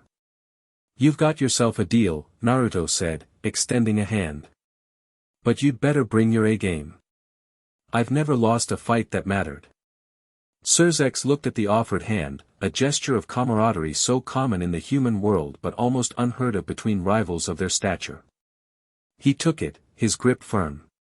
The handshake was a contract, sealed not by magic or law, but by the mutual respect of two incredibly powerful men who both believed, with all their heart, that they were right. The unification game was on.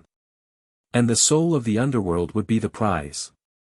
Chapter 4, the first scream of silence. The agreement for the unification game sent a tremor through the political landscape of the underworld. It was a masterstroke by Surzex, a way to channel the brewing civil war into a controlled, contained conflict. The rules were disseminated, the stakes made public: Naruto Uzumaki, the outsider king, versus Surzex Lucifer, the reigning Satan. A battle of champions, a clash of ideologies, with the strategic command of the underworld's entire military might hanging in the balance. The Great King faction was thrown into a frenzy. Zekrom Baal and the elders saw it as the ultimate validation, a chance to legitimize their rebellion on the grandest stage possible. They immediately began assembling a roster of their strongest warriors, the scions of the oldest and proudest noble houses, convinced that a team of pure-blooded elites was the only proper way to support their king. Naruto, however, had other ideas. No, he said flatly, standing in the war room of Baal Castle, which was now his de facto headquarters. A massive, enchanted map of the proposed battleground, a sprawling, abandoned city district, lay on the table before him. Zekrom and a half-dozen other high-ranking nobles stood around it, pointing out strategic choke points and ambush locations.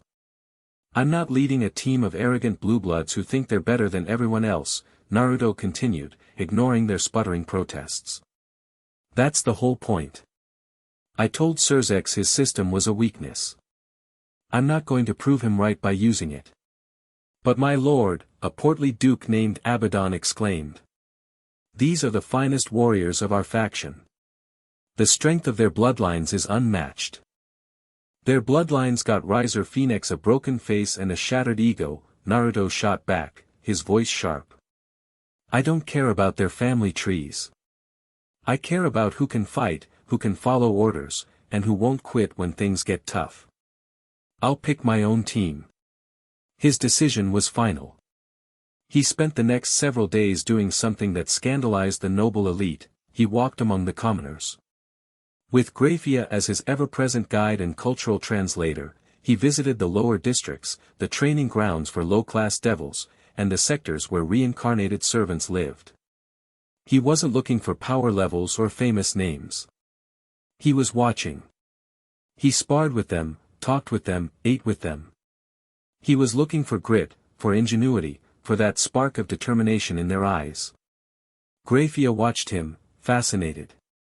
He was a force of social gravity, effortlessly drawing people in.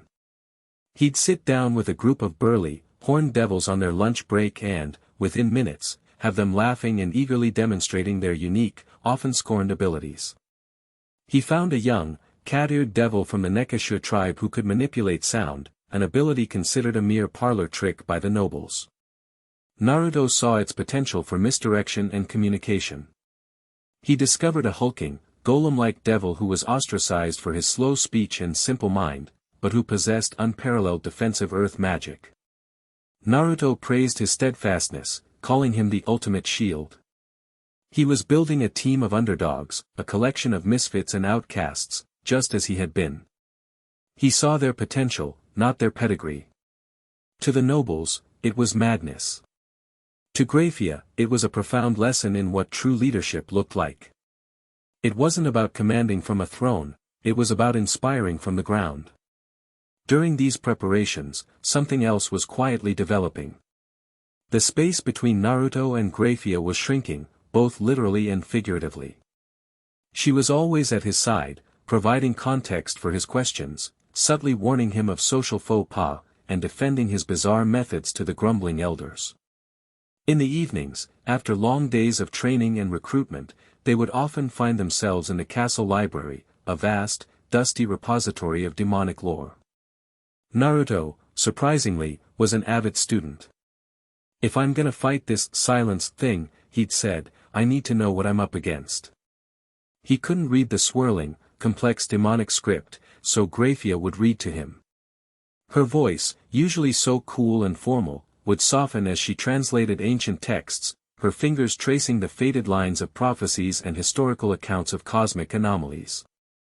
They sat for hours under the light of a single flickering candelabra, the world outside forgotten. One evening, she was reading from a particularly obscure text, the Chronicle of Empty Stars. It speaks of a dissonance in the song of creation, she murmured, her brow furrowed in concentration. A flaw that seeks to correct itself by unsinging the notes. It is not an army that marches, but a tide that rises, turning substance to memory, and memory to nothing. It hungers for chaos, for passion, for vibrant life, for these are the most discordant notes. Naruto was quiet, listening intently. It sounds less like an enemy and more like a law of physics, he said, his expression grim. Like gravity, but for existence.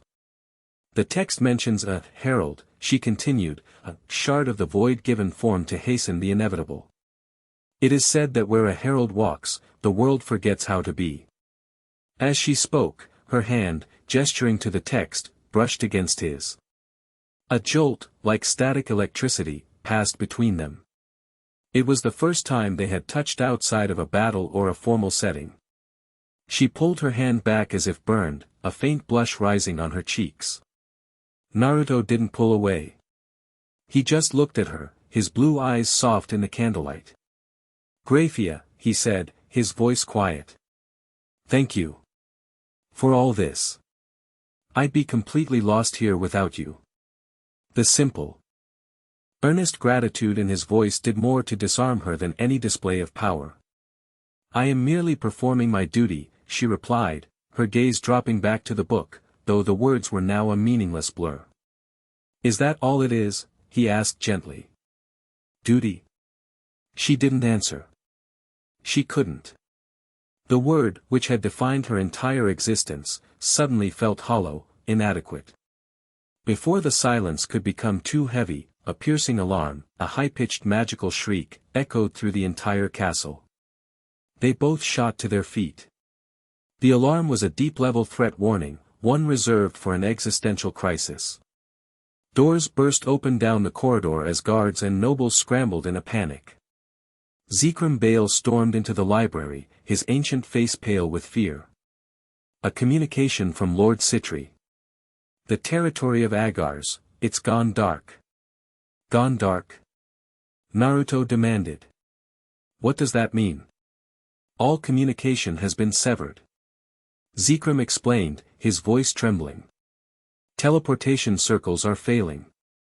It's a border territory, lightly populated, but it's as if the entire region has been cut out of reality.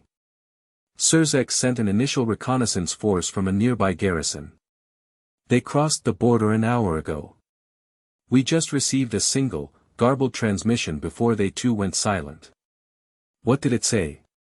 Grayfia asked, her voice sharp and steady, a rock in the rising tide of panic.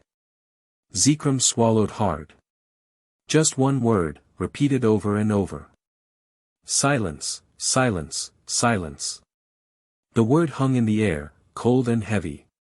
The Chronicle of Empty Stars. The tide that rises. It was here. A temporary command center had been established in Lusafad with breathtaking speed. When Naruto and Grayfia arrived via a priority portal, the place was already a hive of activity. Uniformed operators moved with grim purpose between floating holographic maps and communication consoles. The mood was thick with tension. Surzek stood before a massive, three-dimensional map of the Underworld, his arms crossed, his handsome face etched with worry. Ajuka was at a console, his fingers flying over a holographic interface, analyzing streams of incomprehensible data.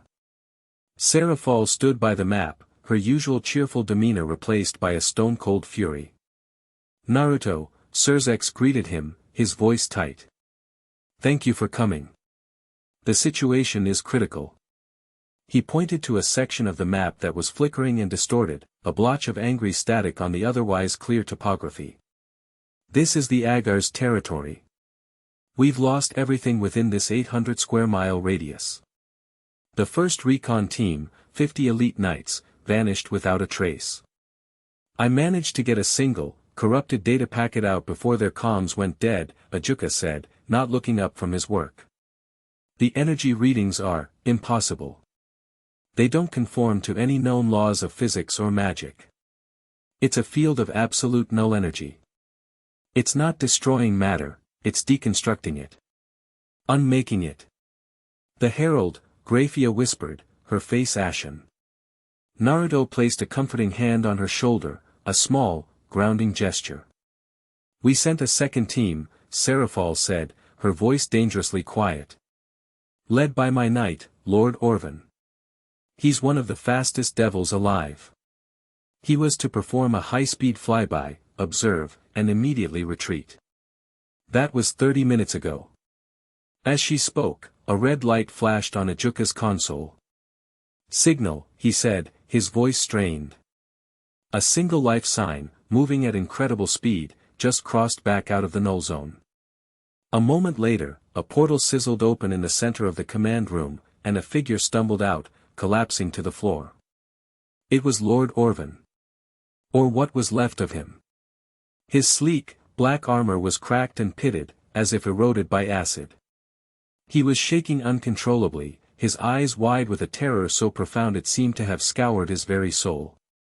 Seraphol was at his side in an instant, cradling his head. Orvan. What happened?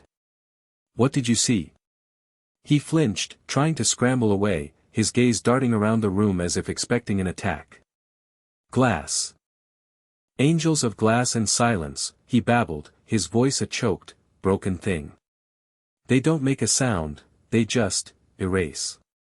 We flew in, and the world started to fade. The color drained out of everything. The sky, the ground, it all turned to gray dust. And then we saw them. His eyes found Naruto, and he froze. A new wave of terror washed over him. He pointed a trembling finger. It looked like him. All eyes in the room snapped to Naruto. What do you mean? Surzex demanded. The Herald, Orvan stammered, his teeth chattering. It was tall, made of shimmering, crystalline energy. But it had a face. Not human. More like, a suggestion of a face. And it had, golden hair. It moved, and things just stopped being there. The others, my team, they were just gone. Not killed. Erased. I ran. I just ran. He dissolved into hysterical sobbing, a high-ranking, powerful devil broken by a single glimpse of the enemy. The command room was silent, a cold dread settling over everyone. A herald that looked like Naruto. The prophecy had said a king would be summoned to fight the silence. Had the silence created its own twisted mockery in response? This changes things, Surzex said, his voice like iron. This is no longer a theoretical threat. It is an invasion. We cannot afford the luxury of a unification game. The underworld must stand together now. He turned to Naruto, his expression one of grim purpose. I am assembling an elite team. A strike force. Myself, Ajuka, Seraphol, and our strongest pieces. We will enter the null zone and confront this herald directly. I need you with us. Your unique energy may be the only thing that can counter it. It wasn't a challenge or a proposal. It was a plea. A king asking another for help. You don't have to ask, Naruto said simply. I'm in. He looked at Grayfia. Her face was pale, but her eyes were resolute. I am going as well, she stated, her voice leaving no room for argument. Grayfia, no, Surzex started. It's too dangerous. My place is at Naruto-sama's side, she insisted, her gaze unwavering. My abilities can provide tactical support. And I have read more about this enemy than anyone else here. I will not be left behind. Naruto nodded. She comes. Surzex looked between the two of them, the unshakable resolve in Naruto's eyes, the fierce determination in Grayfia's, and saw a bond that went beyond prophecy or duty. It was the bond of comrades, of partners. He relented with a sigh. Very well. Prepare yourselves. We leave in 5 minutes. The null zone was not a place. It was the absence of one. The strike force, Naruto, Grayfia, Surzex, Ajuka, and Seraphol, stood at the border. On one side was the vibrant, purple-hued landscape of the underworld. On the other was a wall of shimmering, colorless haze. Stepping through it was like diving into icy water. The world turned to monochrome. The rich, demonic soil was now a uniform gray dust. The twisted, black trees were gray statues. The purple sky was a flat, oppressive ceiling of gunmetal gray. And the silence, it was absolute. It wasn't just a lack of noise, it was an active, crushing presence that swallowed sound before it could be born. They could hear their own thoughts, their own heartbeats, with terrifying clarity. Demonic power is being suppressed here, Ajuka noted, his voice sounding thin and distant, even though he stood right beside them. He was projecting his words directly into their minds via a low-level telepathic spell. The ambient energy is gone. We are running on internal reserves only. Surzex flared his aura, a sphere of crimson and black power of destruction coalescing around his hand. It looked dimmer here, less vibrant. It's sluggish. Harder to control. Suddenly, Seraphol pointed. There. In the center of the gray, desolate valley below them, something moved. It was the Herald. It was just as Orvan had described, a tall, vaguely humanoid figure composed of shifting, crystalline facets, like an angel made of shattered glass. It seemed to absorb the non-light, creating a distortion in the space around it. It had no discernible features, yet they could feel its attention, its cold, indifferent awareness, turned towards them. And Orvan had been right. A faint, internal glow within its core mimicked the color of golden chakra, and its silhouette suggested the ghost of spiky, blonde hair. It was a horrifying parody. It feels empty, Naruto murmured, his sage mode active. The orange pigmentation around his eyes was the only vibrant color in this entire dead landscape. There's no life, no malice, no feeling at all. It's just a void. It's coming, Grayfia warned. The Herald didn't run. It glided over the gray dust, leaving no footprints, its movement perfectly smooth and silent. As it drew closer, the ground it passed over seemed to lose its texture, turning into a smooth, featureless plain. It was erasing the world just by being there.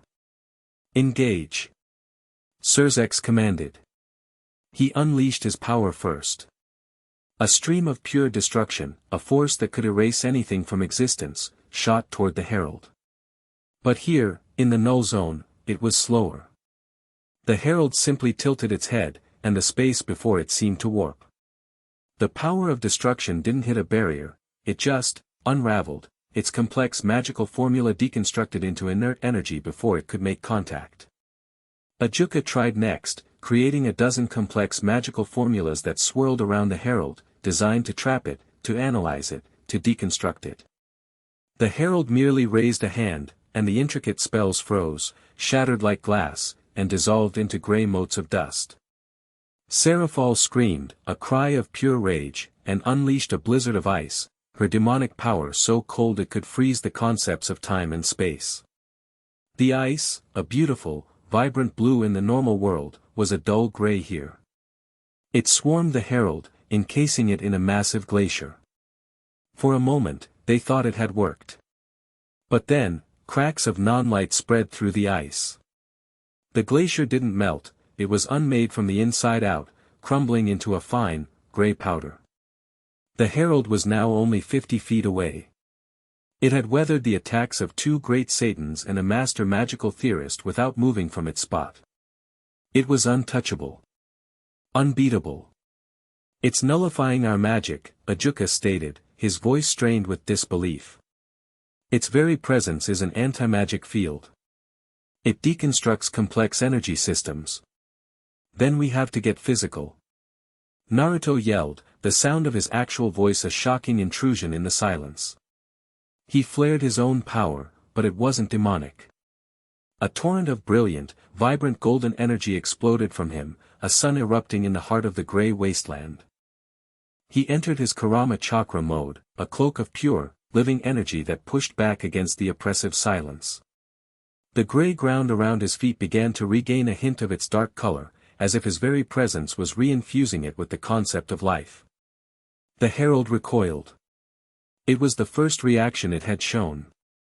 It tilted its head, its empty gaze focusing on the blazing golden figure. The dissonant note had arrived.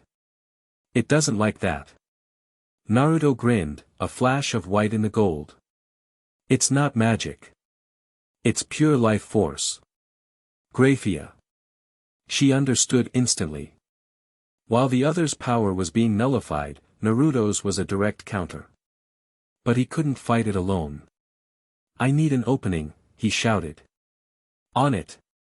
She moved, her hands glowing with a soft, white light. She wasn't casting a grand spell. She was focusing her ice magic into its purest, most fundamental form. She didn't try to attack the herald directly. Instead, she targeted the ground beneath it. The gray dust instantly froze solid, turning into a slick, mirror-like sheet of ice. The herald, whose movement had been perfectly smooth, faltered for the first time, its connection to the ground disrupted. It was a microsecond of instability, but it was all Naruto needed. He shot forward, a golden comet. A Rasengan formed in his hand, but he let it dissipate, knowing it was too complex. He needed something raw. A chakra arm, a limb of pure golden energy, erupted from his back and slammed into the herald's chest. There was a sound, the first real sound of the battle, the screech of tearing metal and shattering glass. The herald was thrown backward, its crystalline form cracking. But the moment the chakra arm withdrew, the cracks began to mend, sealing themselves with the stuff of the void. It regenerates. Surzex warned. Then I won't give it time. Naruto yelled back. He became a whirlwind of gold.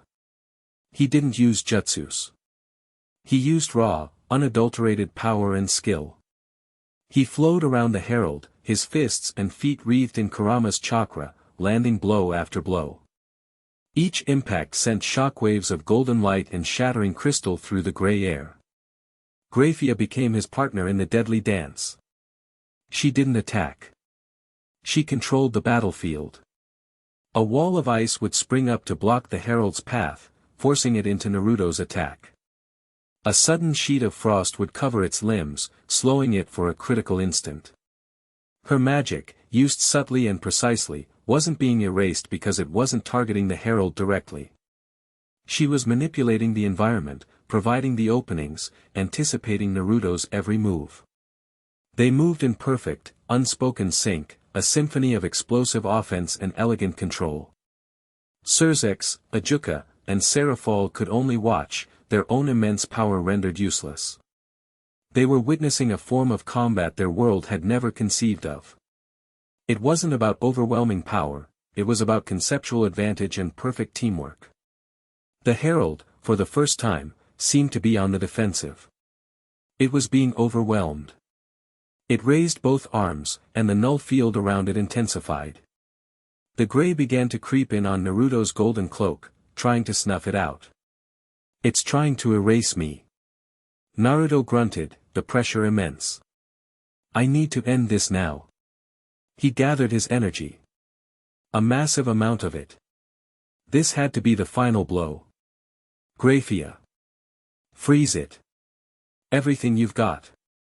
Grayfia put her hands together, pouring every ounce of her remaining demonic power into a single, ultimate technique.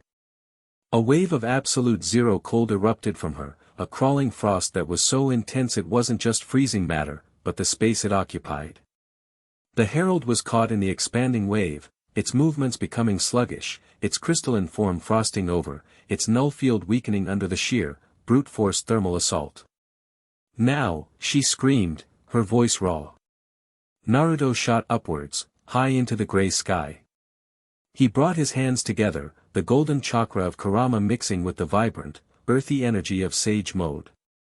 He was combining his two greatest powers. In his hands, a spiraling shuriken of pure, chaotic life force formed, a tailed beast ball raisin shuriken. It was a maelstrom of golden energy, a screaming vortex of life that was the ultimate anathema to the silence below. It was the most vibrant, most powerful, most alive thing this dead world had ever seen. He threw it. The raisin shuriken descended like a fallen star. The herald, still struggling against Grayfia's ice, looked up. There was no fear, no emotion. There was only the silent recognition of an opposing absolute. The impact was silent. For a terrifying moment, nothing happened. The raisin shuriken simply merged with the herald. Then, the world turned white. A wave of pure, unadulterated life force erupted from the point of impact. It wasn't an explosion of fire and shrapnel, but an explosion of being.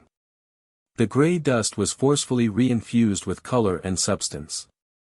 The dead trees violently sprouted green leaves. The oppressive gray sky shattered, revealing the familiar bruised purple of the underworld. The null zone was being overwritten, erased by an unstoppable tide of life. At the epicenter, the herald screamed. It was a soundless scream, a psychic shriek of a void being forcibly filled. Its crystalline form couldn't just be unmade, it was being forcibly given substance, life, a history. The paradox was too much. It shattered, not into dust, but into a billion motes of brilliant, golden light that quickly faded. The shockwave washed over them. When the light cleared, the valley was no longer a gray wasteland. It was scarred and battered, but it was real again.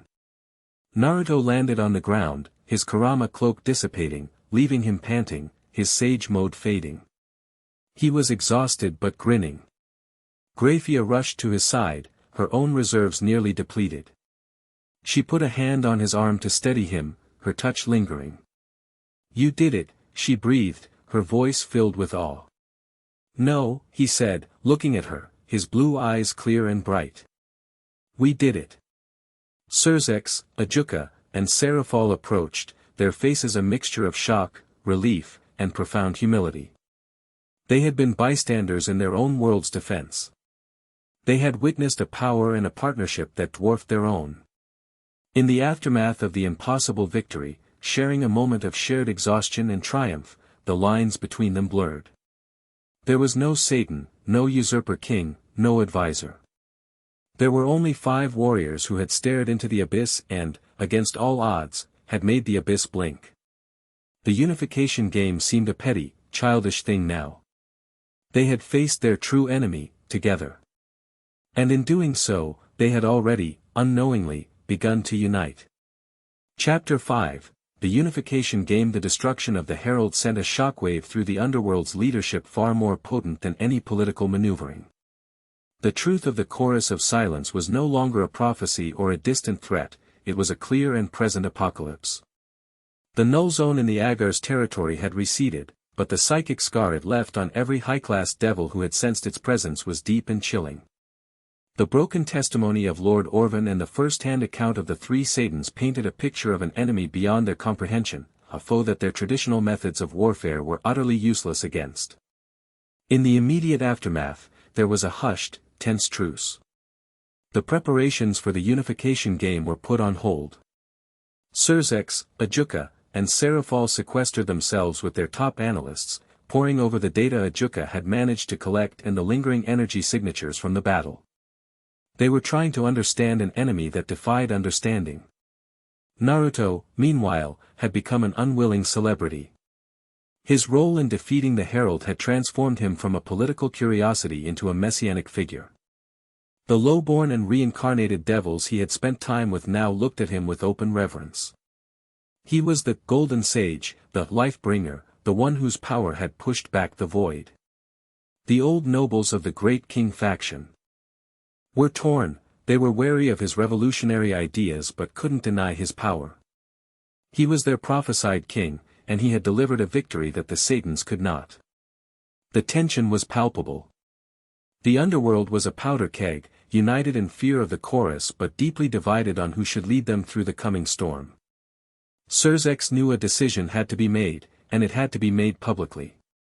A leader chosen in a secret council meeting would never command the absolute loyalty they now needed. The people had to see, with their own eyes, who was strongest, not just in power, but in vision. He reinstated the unification game. The announcement was met with confusion, but Surzex's reasoning, broadcast across the realm, was sound. "The threat we face is unlike any other," his calm, charismatic voice explained. "Our victory in Agars was hard-won, thanks to the unique power of Naruto Uzumaki and the brilliant coordination of our combined forces. But it was one battle. The war is yet to come.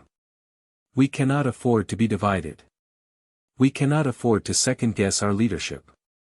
This contest is no longer about settling a political dispute. It is about forging a sword. It is to determine, once and for all, which strategy, which philosophy, will best prepare us for the long night ahead."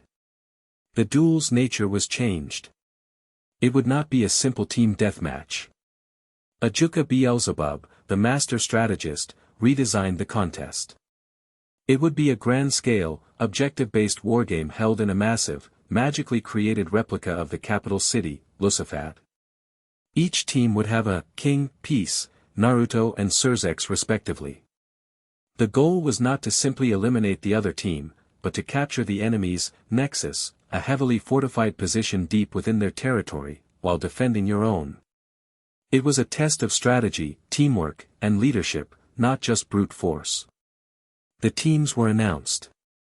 Surzex's team was a roster of the Underworld's most powerful and established figures, the four great Satans, himself, the genius tactician Ajuka Beelzebub, the Ice Queen Seraphol Leviathan, and the defensive powerhouse Falbium Asmodeus, who, it was promised, would be awake for the match.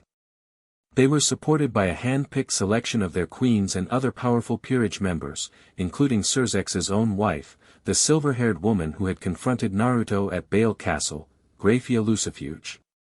This was the twist that sent a murmur through the underworld. Grayfia, the prophesied queen of the true king, would be fighting for the current Satan.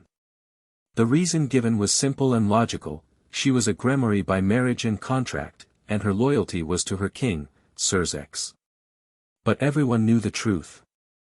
It was a political masterstroke, designed to symbolically sever the connection between Naruto and the prophecy. Naruto's team, by contrast, was a motley collection that made the nobles scoff. Zekrom Bale was there, his ancient power and knowledge a formidable asset. But the rest were the dregs Naruto had personally recruited. The young Nekashu girl, Kuroka, whose sound manipulation was now honed for creating disorienting sonic illusions. The silent, golem-like man, Donasek, whose earth-shaping abilities could create fortifications in seconds. A former rogue fallen angel named Visser who specialized in wind magic and reconnaissance. A dozen others, each with a unique, underestimated skill. It was a team built not on raw power levels, but on synergy and unpredictability. On the morning of the game, Naruto stood in his team's ready room, looking at the faces of the devils and other beings who had put their faith in him. They were nervous but resolute. "All right, listen up," Naruto said, his voice cutting through the tension. "Look at their team. It's the four strongest devils in the world and their personal honor guard. On paper, we shouldn't stand a chance. They're stronger, they're faster, they have more firepower. They're going to try to overwhelm us with raw power." He grinned, a flash of pure, unadulterated confidence. "And that's exactly why we're going to win. They're a collection of all-stars. We're a team. They fight like nobles. We fight like shinobi. We're going to use misdirection, traps, and teamwork. We're going to hit them where they aren't looking, and when they turn around, we'll be gone. Remember the plan. Everyone has their role. Trust each other. And trust me." He looked at Zekrom. "You're our anchor. Hold the line at the nexus. Donasek, you're his shield." He looked at Kuroka and Visser. "You two are our eyes and ears. Create chaos. Keep them guessing." He met the gaze of each of them, his belief in them a palpable force. They stood a little taller, their nervousness replaced by a fierce determination. "What about you, boss?" Visser asked, her dark wings shifting slightly. "What's your role?" Naruto's grin widened. "Me? I'm the distraction." Across the arena, in the opulent ready room of Team Satan, the mood was one of cool confidence. Surzex stood before his team, his expression calm and commanding. "Naruto Uzumaki is a force of nature," he said, his voice resonating with power. "We have all seen it. He is fast, incredibly strong, and his clone technique allows for unprecedented tactical flexibility. We cannot underestimate him. However, his team is weak. They are a collection of specialists with glaring deficiencies. Our strategy is simple, overwhelming force." He looked at Ajuka. "Ajuka, you will be our command and control. Your task is to locate and neutralize their support members. Cut the head off the snake by taking out its body." He turned to Seraphol. "Seraphol, your role is area denial. I want you to pin Naruto down. I don't care if you can't beat him. Just slow him down. Keep him occupied." Falbium grunted in agreement from a corner, already conserving his energy. Surzex's gaze then fell on his wife. "Grayfia." "Yes, my lord," she said, her voice perfectly even, her face an unreadable mask. She was dressed in her combat-made attire, radiating an aura of cold, lethal efficiency. "Your target is Naruto Uzumaki himself," Surzex commanded. The room went silent. "Seraphol will engage him first. Once he is pinned, you will support her. Your ice magic is the perfect counter to his speed. The two of you will work together to contain and defeat him. I, meanwhile, will lead the final push to their nexus. Do you understand?" "Perfectly, my lord," Grayfia replied, bowing her head. Her heart was a cold, heavy stone in her chest. She had known this was coming. It was her duty. She was Surzex's queen. But the thought of facing Naruto, of aiming her power at the man she had fought alongside in the Grey Wasteland, felt like a profound betrayal. She buried the feeling deep beneath a layer of icy professionalism. Duty was all that mattered. The chime sounded, signaling the start of the game. A wave of teleportation magic swept over them, and the world dissolved and reformed. They were in the city. A perfect, silent replica of Lusafat. The scale was breathtaking. Buildings soared into the artificial sky, long avenues stretched for miles, and tight, winding alleyways created a complex, three-dimensional battlefield. "Begin," Ajuka's voice echoed in the minds of his team members. The plan was immediately put into motion. Ajuka's body dissolved into a swarm of green, data-like particles, spreading out across the city to establish a sensory network. Seraphol, with a cheerful, "Sotan is on the hunt," shot into the air, a trail of icy mist behind her, heading for the predicted location of Naruto's main force. Surzex and his personal guard began a methodical, powerful advance down the main central avenue, a bulldozer of raw power heading straight for the enemy base. It was a perfect, textbook strategy. And it was exactly what Naruto was counting on. 5 minutes into the game, all hell broke loose. Not at the front lines, but everywhere else. An explosion rocked a power substation in the northern district, causing a localized blackout. A sonic boom shattered the windows of a skyscraper in the east, creating a disorienting echo that interfered with magical sensors.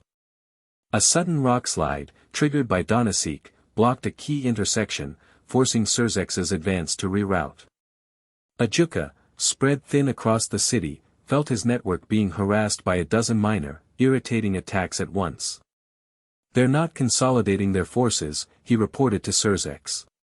"They're engaging in guerrilla tactics. It's chaotic."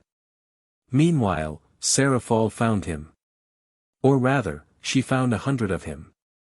An entire plaza was filled with Naruto clones, all grinning at her. "Hey, magical girl Chan," they all yelled in unison. Looking for me? Seraphal pouted. Don't be fresh. I'll freeze all of you. She unleashed a blizzard, but the clones were already moving, scattering into the maze of surrounding buildings. It was a game of whack-a-mole on a citywide scale. She was fast and powerful, but she couldn't be everywhere at once. She was being successfully bogged down by a fraction of Naruto's true power. The real Naruto was moving through the city's underbelly, the sewer systems and subway tunnels, a ghost in the machine. He was coordinating the attacks, his sage mode giving him a perfect sensory map of the battlefield and the movements of his opponents. The first real confrontation happened when Ijuka finally cornered Kuroka and Visser in a tight, industrial district. The genius Satan materialized, his expression one of mild annoyance. Your games end now. He launched a dozen complex spell arrays, each one designed to perfectly counter their abilities. But just as the spells were about to hit, the ground erupted. Donasek, who was supposed to be miles away defending the base, burst from the street, a massive shield of compressed earth absorbing the full brunt of the attack. It was a trap.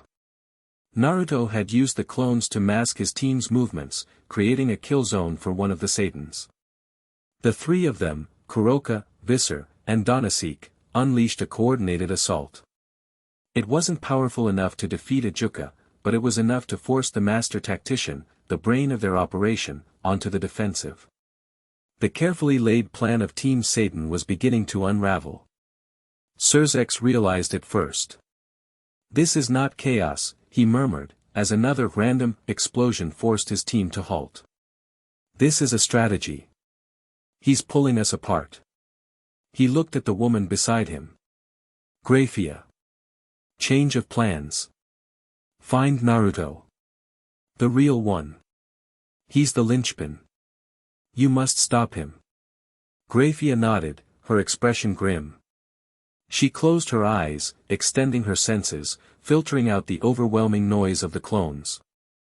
She was looking for a specific signature, the one she had felt in the library, the one she had fought beside in Agar's. A unique blend of vibrant life force and calm, natural energy. There. She found him. He was in the central district, moving fast towards the confrontation with Ijuka. She shot into the air, a blur of silver and black, her ice magic forming a slick, frictionless path before her, allowing her to move at hypersonic speeds. She intercepted him on a rooftop overlooking the battle. Naruto skidded to a halt, his eyes widening in surprise as she landed silently before him. Grayfia, he said, his voice quiet. Naruto-sama, she replied, her tone cold as the grave. She dropped into a combat stance. My orders are to stop you. He looked at her, his blue eyes searching her face.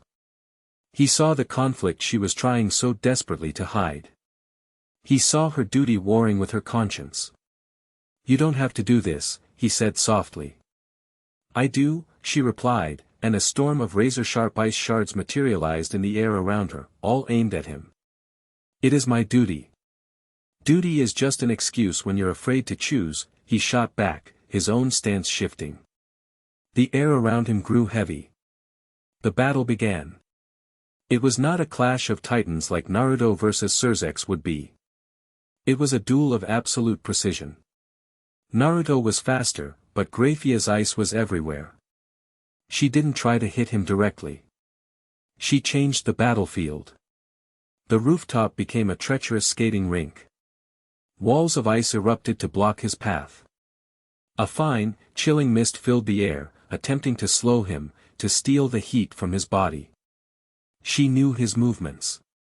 She had watched him, studied him, fought alongside him. She anticipated his flicker steps, his feints. She was the perfect counter. Naruto was forced to go on the defensive, weaving and dodging, the golden aura of his chakra cloak flaring as he melted the ice that tried to encase him. You're good, he grunted, parrying a spear of ice with a chakra-coated arm. Really good. I was trained since birth to analyze and defeat opponents of any caliber, she stated, her voice emotionless as she launched another wave of attacks. But her heart was screaming. Every move she made against him felt wrong. Down below, the tide of the other battles was turning. Ajuka, forced to defend himself, could no longer coordinate his team. Serafal was still chasing an endless army of clones. And Surzex, his advance stalled, finally made a decision. Enough of this, he declared. I will end this myself. He vanished in a blur of crimson, abandoning his guards, heading straight for Naruto's nexus. He would bypass the guerrilla tactics and go straight for the throat. Naruto felt it instantly with his Sage mode. He's going for the base. He needed to get there, but Grayfia was a wall he couldn't seem to get past. I will not let you pass, she said, her own power flaring, a blizzard now swirling around the rooftop. Then I'm sorry about this, Naruto said, his expression hardening. He formed a Rasengan in his hand. But just as he was about to charge, a voice echoed in his head. Zekrams. My lord, do not worry about us. Surzex is coming. We will hold him. Fulfill your part of the plan. Win your battle.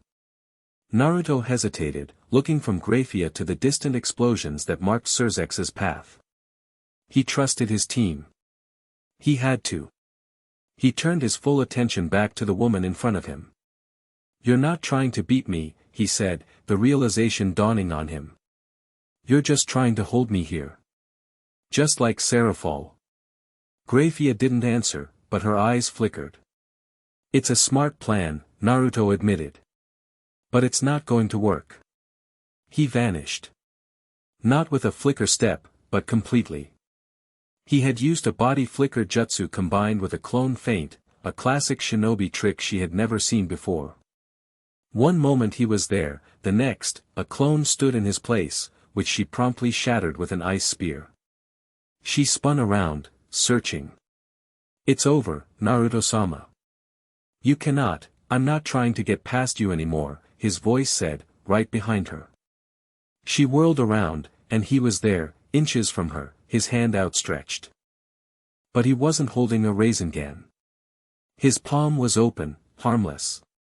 His blue eyes were not filled with anger, but with a sad, gentle resolve. I'm here to win, he said softly.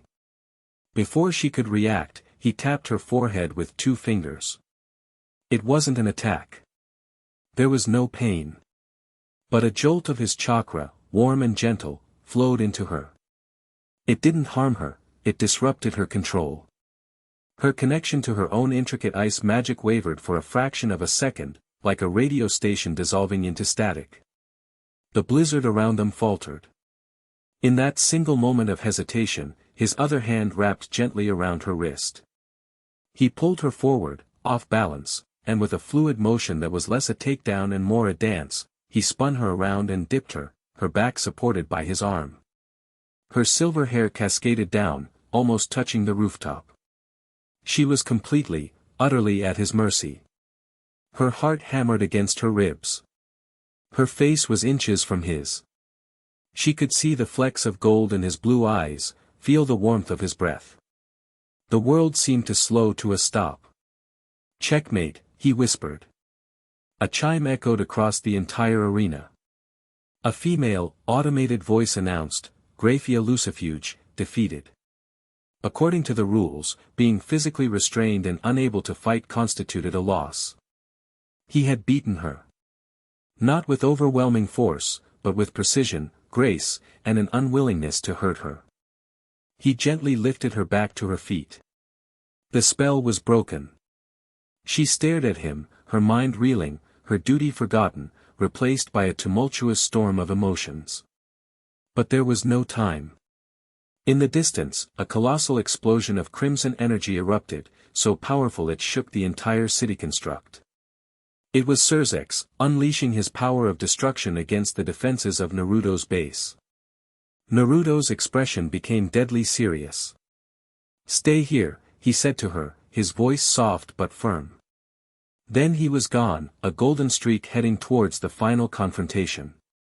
Grayfia stood alone on the rooftop, her hand unconsciously touching her forehead where he had tapped her. She had failed her duty. She had lost. And for some strange, terrifying reason, it felt like a victory. Naruto arrived at his nexus to find a scene of utter devastation. A huge section of the base was simply gone, erased from existence by Surzex's power. Zekrom was on one knee, panting, his ancient robes singed. Donasek's earth shields were shattered. They had held, but only barely. Surzex stood in the center of the destruction, his crimson aura blazing. He looked disappointed. So, it comes down to this after all. A simple brawl. I had hoped for more from your strategy, Uzumaki. My strategy worked perfectly, Naruto said, landing in front of his battered teammates. It got me here, with you. One-on-one. He grinned. Just like I planned. Surzex raised an eyebrow. You planned to sacrifice your entire team to face me alone. A foolish gambit. They're not sacrificed. They're still in the game, Naruto corrected him. But they did their job. They pulled your team apart. They got me the fight I wanted. Your power of destruction is terrifying, Surzex. It erases everything it touches. Can't dodge something that erases the space you're trying to dodge into. I saw it in Agar's. He entered his full six-path sage mode. A golden cloak of chakra enveloped him, and 9 black truth-seeking orbs hovered behind his back. His eyes shifted, the pupils becoming cross-slits.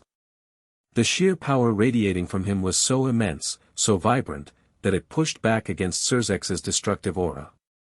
But, Naruto continued, his voice resonating with power, it's not instant. It has to travel. And I'm faster than it is. Surzex smiled, a genuine, excited smile of a warrior who has finally found a worthy opponent. Show me. What followed was not a battle. It was a phenomenon. Surzex attacked, not with beams or blasts, but by simply designating areas for destruction. A sphere of annihilation would appear around Naruto. But Naruto would already be gone, his sage-enhanced senses and precognition allowing him to perceive Surzex's intent fractions of a second before the attack manifested. He moved at speeds that were pure teleportation. He was behind Surzex, then above him, then across the battlefield. The city around them was being unmade, entire blocks vanishing into nothingness as Surzex tried to catch the golden blur, but Naruto remained untouched. He was a ghost, a whisper, too fast to be targeted. He was enduring. He was waiting for his moment. Surzex was immensely powerful, but even his reserves were not infinite. The power of destruction took a toll.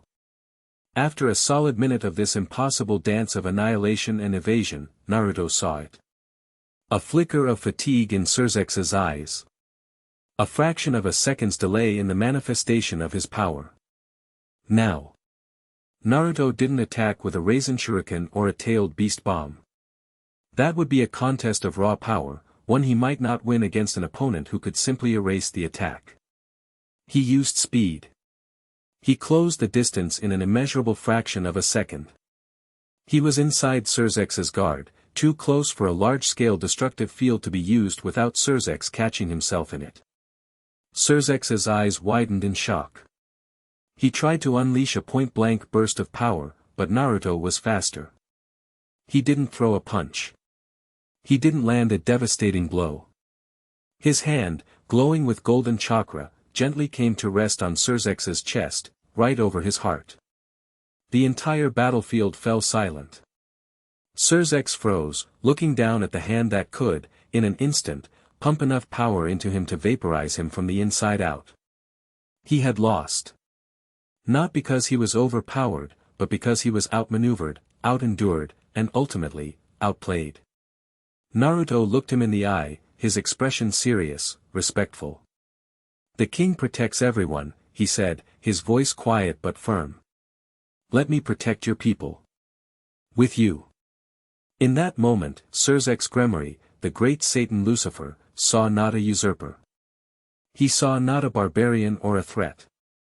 He saw a true protector. He saw a leader who had inspired loyalty in a team of outcasts, who had outthought the Underworld's greatest tactician, and who had bested him in single combat not with brute force, but with wisdom and restraint. A slow smile spread across Surzex's face. He let his destructive aura fade, the immense pressure vanishing. He raised his hand. "I concede," he announced, his voice carrying across the entire arena. The automated voice confirmed it. Surzex Lucifer, defeated. Team Naruto wins the unification game. In front of the tens of thousands in the stands, and the millions watching across the Underworld, Surzex hundreds of thousands in the stands, and the millions watching across the Underworld, Surzex Gremory, the most powerful devil alive, did the unthinkable. He bowed his head to the blonde-haired outsider. Then, he went one step further. He slowly, deliberately, bent the knee. The symbol was earth-shattering. It was an abdication and a coronation all in one. The unification game was over. A new era for the Underworld had just begun. Chapter 6, A Crown of Gold and a Vow of Silver. The image of Surzex Gremory bending the knee was burned into the collective consciousness of the Underworld. It was an act of such profound humility and shocking concession that it silenced all debate, all argument. The unification game had not just been won, it had been conquered, ideologically and physically. Naruto Uzumaki, the outsider, the anomaly, had proven his way was not just viable, but superior. The days that followed were a whirlwind of frantic, revolutionary change. Surzex was true to his word. He did not step down as a Satan, to do so would create a power vacuum that would lead to chaos, but he publicly and formally ceded strategic command of all the Underworld's military forces to Naruto. He became, in effect, the unshakable political foundation upon which Naruto could build his new world order. The two of them, the former rivals, formed a partnership that stunned everyone with its efficiency and mutual respect. They were a two-headed sovereign, one the master of politics and internal stability, the other the undisputed commander-in-chief and ideological visionary. The Great King faction was dissolved. Zekrom Bale and the Old Guard, having witnessed Naruto's victory, saw their prophecy fulfilled in a way they never imagined. They had wanted a king to restore the old ways, but they had gotten a leader who would forge a new one, and his strength was so undeniable that they had no choice but to fall in line. Their immense wealth and influence were now pledged to Naruto's cause. But a symbolic victory and a handshake agreement were not enough to truly unite a civilization. The Underworld needed a ceremony. It needed a coronation. And, as Zekrom Bale relentlessly reminded everyone, the prophecy was explicit. The true king must be anchored to their world. He must have his queen. The decision was made. A joint coronation and wedding ceremony would be held. It would be the single largest political event in the Underworld since the end of the Civil War, a grand spectacle to officially mark the dawn of this new era. Naruto would be crowned the Sage King, a title he begrudgingly accepted after rejecting a dozen more ostentatious options.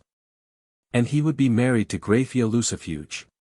When the decision was announced to them, they were in the middle of a strategy session in Surzex's private study, a room filled with books, maps, and the lingering scent of old paper and ozone. Surzex laid out the political necessity with calm logic. "It will silence the last of the dissenters," he explained, swirling a glass of deep red liquid that might have been wine. "It fulfills the final tenet of the prophecy, giving the traditionalists the symbolic victory they crave. It formally binds the House of Lucifuge, one of the oldest and most respected families, to your reign. And it solidifies the alliance between myself and you, as Grayfia is my sister-in-law." Naruto listened, his expression unreadable.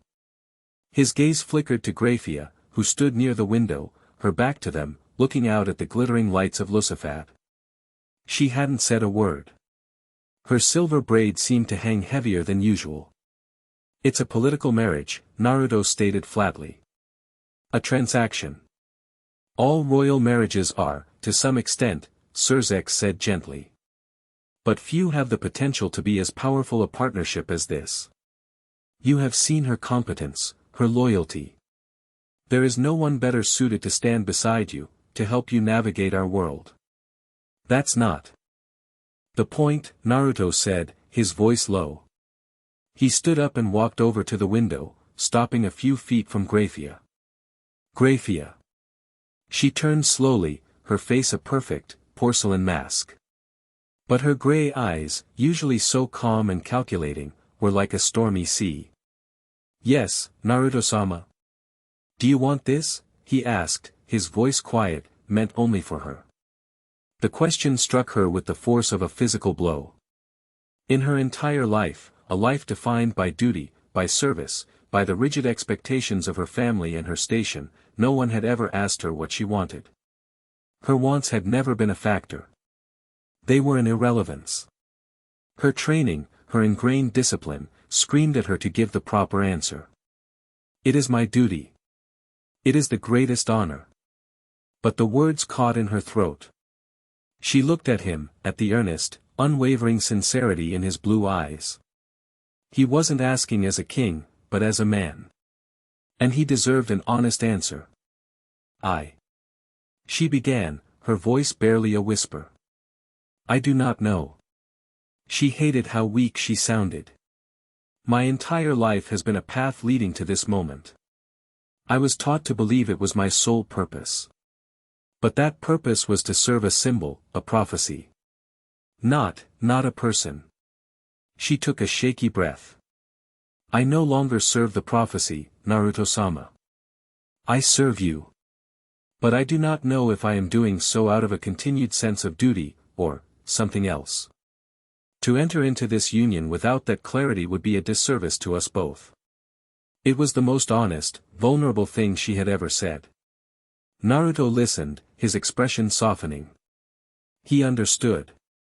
She was trapped in the cage of her own upbringing, unable to distinguish the bars of duty from the shape of her own heart. He turned back to Surzex. The wedding is off. Surzex blinked, stunned. Naruto, the political fallout, I don't care, Naruto cut him off. I will not force her into this. I will not be a part of another caged bird seal. We'll do the coronation. I'll take the stupid hat. But the wedding is off. That's final. He looked back at Grayfia, whose eyes were wide with shock. Your life is your own, he said, echoing the words he had spoken in the Bailed Dungeon and the Phoenix Arena. You choose your own path. Always. He then turned and walked out of the study, leaving a stunned Satan and a trembling silver-haired woman in his wake. Grayfia stared at the empty doorway, her carefully constructed world tilting on its axis. He had just rejected the single most powerful political maneuver available to him, an act that would solidify his rule beyond question, all for the sake of her feelings, for the sake of a choice she hadn't even known she had. The storm in her eyes began to clear, replaced by a dawning, terrifying, and wondrous certainty. The coronation was an event of breathtaking scale. The grand plaza before the Satan's palace was filled with hundreds of thousands of devils, a sea of faces turned towards the grand dais. Above them, magical screens projected the image to every corner of their dimension. It was a day of celebration, of hope, of a future that felt both uncertain and electrifying. Naruto hated it. He stood in a waiting chamber, dressed in formal robes that felt stiff and suffocating. They were black, with intricate golden embroidery that mirrored the seals on his sage mode cloak. It was a compromise, but it still felt like a costume. He paced back and forth, the coiled energy inside him thrumming with nervous tension. He could face down gods and monsters without blinking, but this pomp and ceremony made his skin crawl. You look ridiculous, a familiar, grumpy voice rumbled in his mind. Naruto managed a small smile. Good to know you're still in there, Kurama. You look like one of those pampered cats the nobles keep. All fluff and no bite, the fox grumbled. This is a waste of time. That silence thing is still out there. I know, Naruto thought back. But Surzex is right. The people need this. They need to see that we're all on the same side now. The doors to the chamber opened, and Grayfia entered. She was not in her maid uniform. She wore a stunning, floor-length gown of liquid silver that shimmered with every movement. Her hair was swept up in an elegant, complex style, adorned with small, diamond-like ice crystals of her own creation. She was not a servant or a soldier. She was a queen. She stopped, her breath catching in her throat as she saw him. "The robes, they suit you," she said, her voice soft. "They feel like I'm being choked by a fancy curtain," he grumbled, adjusting the high collar. "I can't wait to get this over with." She glided closer, her expression uncharacteristically hesitant. "Naruto-sama, may I speak with you?" "You don't have to call me Sama when we're alone, you know," he sighed. "And of course. What's up?" She took a deep breath, her hands clasped in front of her. "The other night, when you cancelled the wedding. Why did you do it?" "I told you. I'm not going to force you into anything. Your life is your own." "But you sacrificed a great deal of political capital," she pressed. "It was the logical, strategic choice to proceed. You pride yourself on making the tough, effective decisions. This was illogical." He looked at her, really looked at her. He saw the genuine confusion in her eyes. She was trying to understand him through the lens of strategy and politics, the only language she had ever been taught. He had to show her a different one. "When I was a kid," he began, his voice taking on a distant quality, "I was alone. Everyone looked at me and saw a monster, a threat. They didn't see me. Then I got a team. A teacher who believed in me. Friends who fought beside me. They became my precious people. My reason for fighting." He met her gaze, his own eyes filled with a powerful, unwavering emotion. "I would burn the whole world down to protect them, Grayfia. But I would never, ever, treat them like tools. I would never sacrifice their happiness for a strategic choice. Because without them, without those bonds, the victory wouldn't mean anything. It would just be empty." He took a step closer. "You're one of my precious people now, Grayfia. Whether you're my advisor, or my partner, or just my friend. I'm not going to sacrifice your happiness for a crown." The word struck her heart like a thunderbolt. Precious people. The concept was so simple, so pure, and yet it encompassed everything about him she had come to admire. His strength wasn't just in his fists, it was in his heart. His refusal to compromise on the bonds he held dear was not a weakness, it was the very source of his indomitable will. The last of the ice around her heart didn't just crack, it melted away, vaporized by the warmth of his declaration. All the confusion, all the doubt, was washed away, leaving only a single, shining truth. "The wedding is not off," she said, her voice clear and strong, resonating with a certainty she had never felt before. Naruto blinked. "Huh? I have made my choice," she said, a radiant, beautiful smile spreading across her face. It was the first time he had ever seen her truly smile, and it was like watching the sun rise. "My duty and my desire are finally one and the same. I choose this. I choose you, Naruto. Not because of a prophecy, and not for politics. Because I want to stand beside you. Always." She took the final step, closing the distance between them. She reached up, her cool fingers gently touching his cheek. "I love the man you are," she whispered. Naruto stared at her, his mind, which could process battles at supersonic speeds, completely blanking. He was stunned into silence. He saw the truth of her words in her shining gray eyes, felt the sincerity in her touch. A slow, goofy, utterly brilliant grin spread across his face. "Well," he finally managed to say, his voice a little hoarse. "Good. Because, me too." It was clumsy, not at all eloquent, but it was the truest thing he had ever said. He leaned in and gently, hesitantly, pressed his lips to hers. The kiss was soft, uncertain at first, then deepening as years of loneliness and a lifetime of duty melted away into a shared moment of perfect, breathtaking clarity. It tasted of cool mint and warm sunlight, of ice and fire, a paradox that made perfect sense. When they broke apart, they were both breathless. The stuffy coronation robes and the pressure of the waiting world outside faded into irrelevance. The coronation, she murmured, her forehead resting against his. Can wait, he whispered back, before kissing her again. A polite cough from the doorway made them jump apart like guilty teenagers. Surzek stood there, an amused, knowing smile on his face. As heartwarming as this is, he said, you have a world to unite. And it seems you've just accomplished your first, and perhaps most important, unification. He winked. Now, shall we proceed with the full ceremony? The coronation proceeded as planned, but with one, significant addition. Naruto walked onto the dais, the roar of the crowd a physical wave of sound. He moved with a new confidence, the suffocating robes feeling less like a costume and more like a mantle he was ready to bear. Surzek stood at the center, holding a simple, unadorned circlet of gold, the crown of the Sage King. But before Surzek could speak, Naruto held up a hand, calling for silence. The massive crowd hushed, waiting with bated breath. Naruto turned and held out his hand. From the side of the dais, Grayfia appeared. The crowd gasped. She was supposed to remain in the gallery. She walked to his side, took his offered hand, and faced the underworld with him. Today, I'm being asked to be a king, Naruto's voice boomed, magically amplified to carry across the plaza. I told you all I'm not a king. I'm a protector. But a protector can't do it alone. He needs partners. He needs precious people.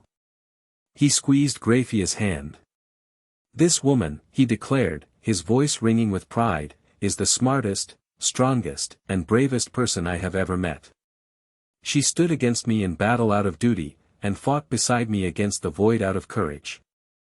She is not a prize to be won or a consort to be claimed. She is my partner. In all things. He turned to Surzek. We'll do this together.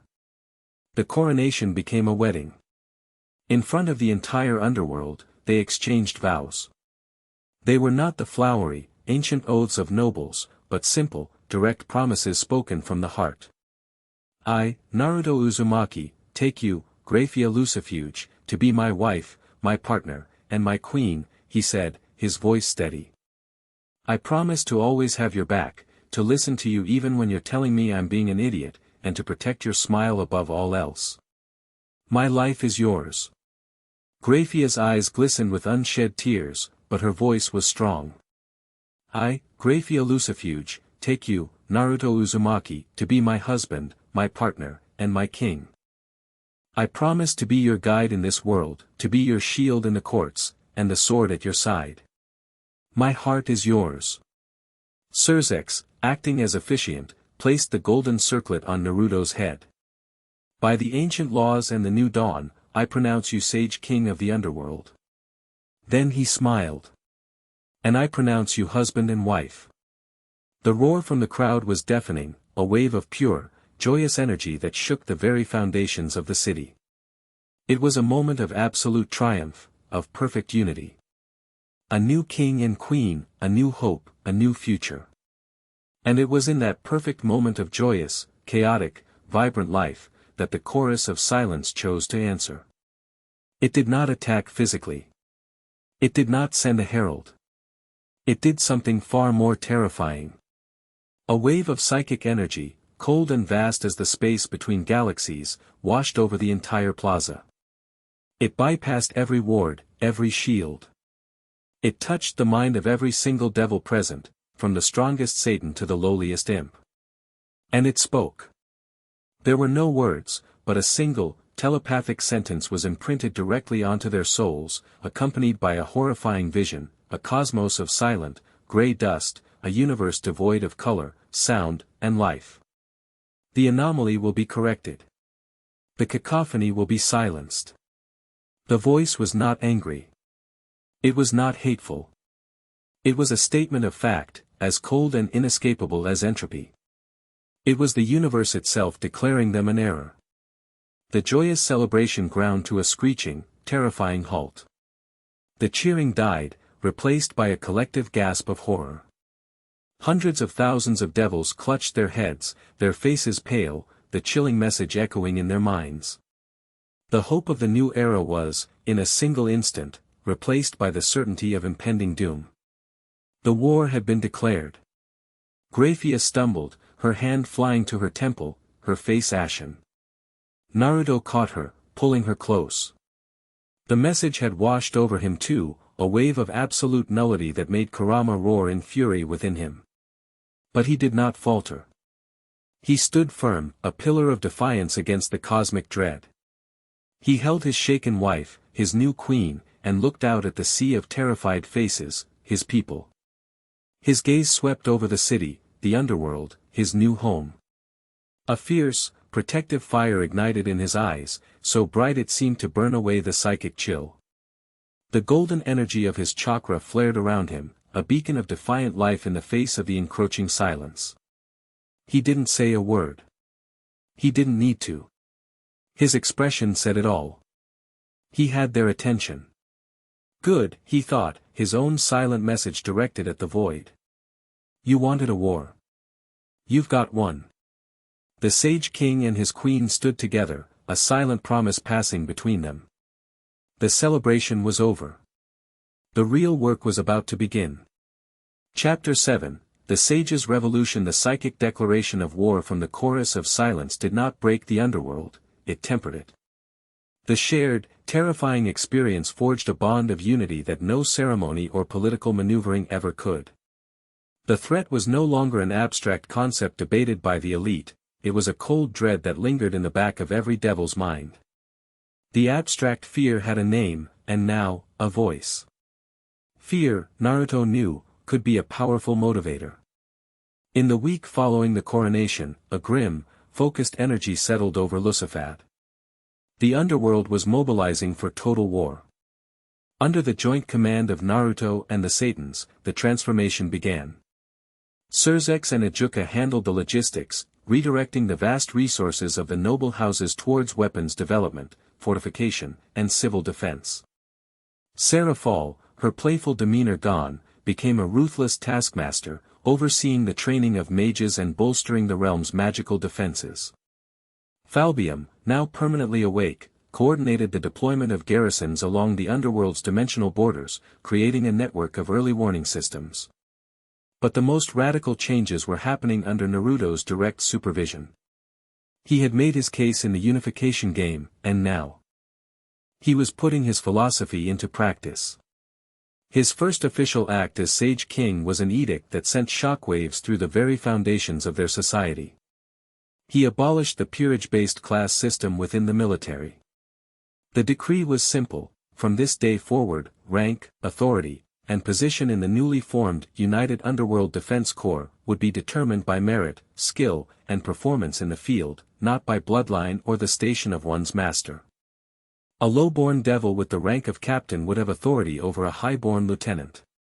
The evil peace system was not dismantled, it was too integral to their society and the process of reincarnation, but its role as a rigid hierarchy of master and servant was fundamentally redefined within the military context. A king's peerage was no longer a private army, they were a squad, and their king was their commanding officer, not their owner. The uproar among the most conservative noble families was immediate and ferocious. It was one thing to applaud the liberator king when he was freeing someone else's servants. It was another entirely when his revolutionary ideals threatened their own ancestral rights and status. This is an outrage. An affront to our very nature, bellowed Lord Glaciolablas, a proud, ancient devil whose family was famed for their mastery of forbidden knowledge. He stood in the Grand Council chamber, his face purple with rage, surrounded by a dozen other similarly incensed nobles. You would have me, a prince of the house of Glaciolablas, take orders from some gutter-born imp who happens to be a better shot with a demonic arrow? Preposterous. Naruto sat not on the grand throne, but on the edge of the dais, his legs dangling. He listened to the tirade with a patient, almost bored expression. Grayfia stood beside him, a pillar of calm, her silver eyes cataloging the faces of the dissenters. "Are you done?" Naruto asked when Lord Glaciolablas finally ran out of breath. "I am not," the noble sputtered. "Too bad." "My turn," Naruto said, cutting him off. He stood up and walked down to the council floor, meeting the furious nobles on their own level. "You think this is about your pride? Your ancestral rights? Let me tell you what this is about." His voice dropped, losing its casual tone and taking on the hard, sharp edge of a commander on the battlefield. "This is about the angel of glass that turned 50 of Surzex's elite knights into dust without even trying. This is about an enemy that erases your magic, your bodies, and your memories from existence. The chorus of silence doesn't care if you're a Glaciolablas or a Gremory or a no-name from the slums. To it, you are all just cacophony. Noise that needs to be deleted." He jabbed a finger at the furious lord. "Your pride won't stop them. Your bloodline won't shield you. The only thing that will stop them is a unified army, fighting as one. And we can't have that if half our soldiers see the other half as disposable slaves. We can't have that if our best tactician happens to be a reincarnated human and our nobles refuse to listen to him because he's not pure-blooded." He paused, letting his words sink in. "So, yes, Lord Glaciolablas. If a gutterborn imp is a better captain, you will follow his orders. Or you will be removed from the chain of command. You can keep your titles, your castles, your fancy robes. But on the battlefield, the only thing that matters is who can keep the person next to them alive. And if you can't accept that, then you are a liability. A weak link. And I don't tolerate weak links in my army." His declaration was met with stunned silence. It was a direct, brutal, and unassailable argument. He hadn't insulted them, he had simply laid out the grim reality of their situation. But pride was a powerful, irrational force. While many of the dissenters were cowed into resentful silence, a small, hardcore faction remained defiant.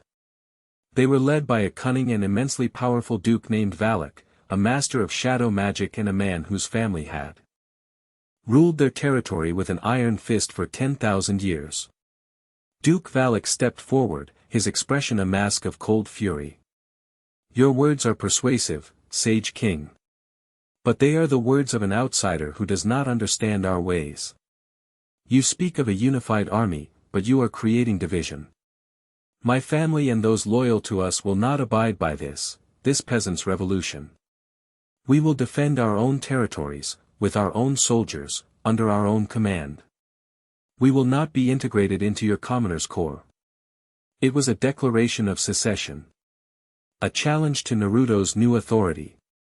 Civil war, which had been simmering, was about to boil over. Naruto met the Duke's gaze, his eyes narrowed. He could feel the power radiating from Valak, a cold, shadowy energy that was potent and ancient. He could crush him.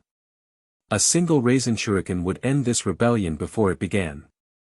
He could see the thought reflected in the eyes of the other nobles. They expected a show of force, an execution to make an example. But that was the old way. That was what they expected. Naruto's expression relaxed. A slow, calculating smile touched his lips. "All right, Valak. You think your way is better? Prove it." Valak blinked, taken aback.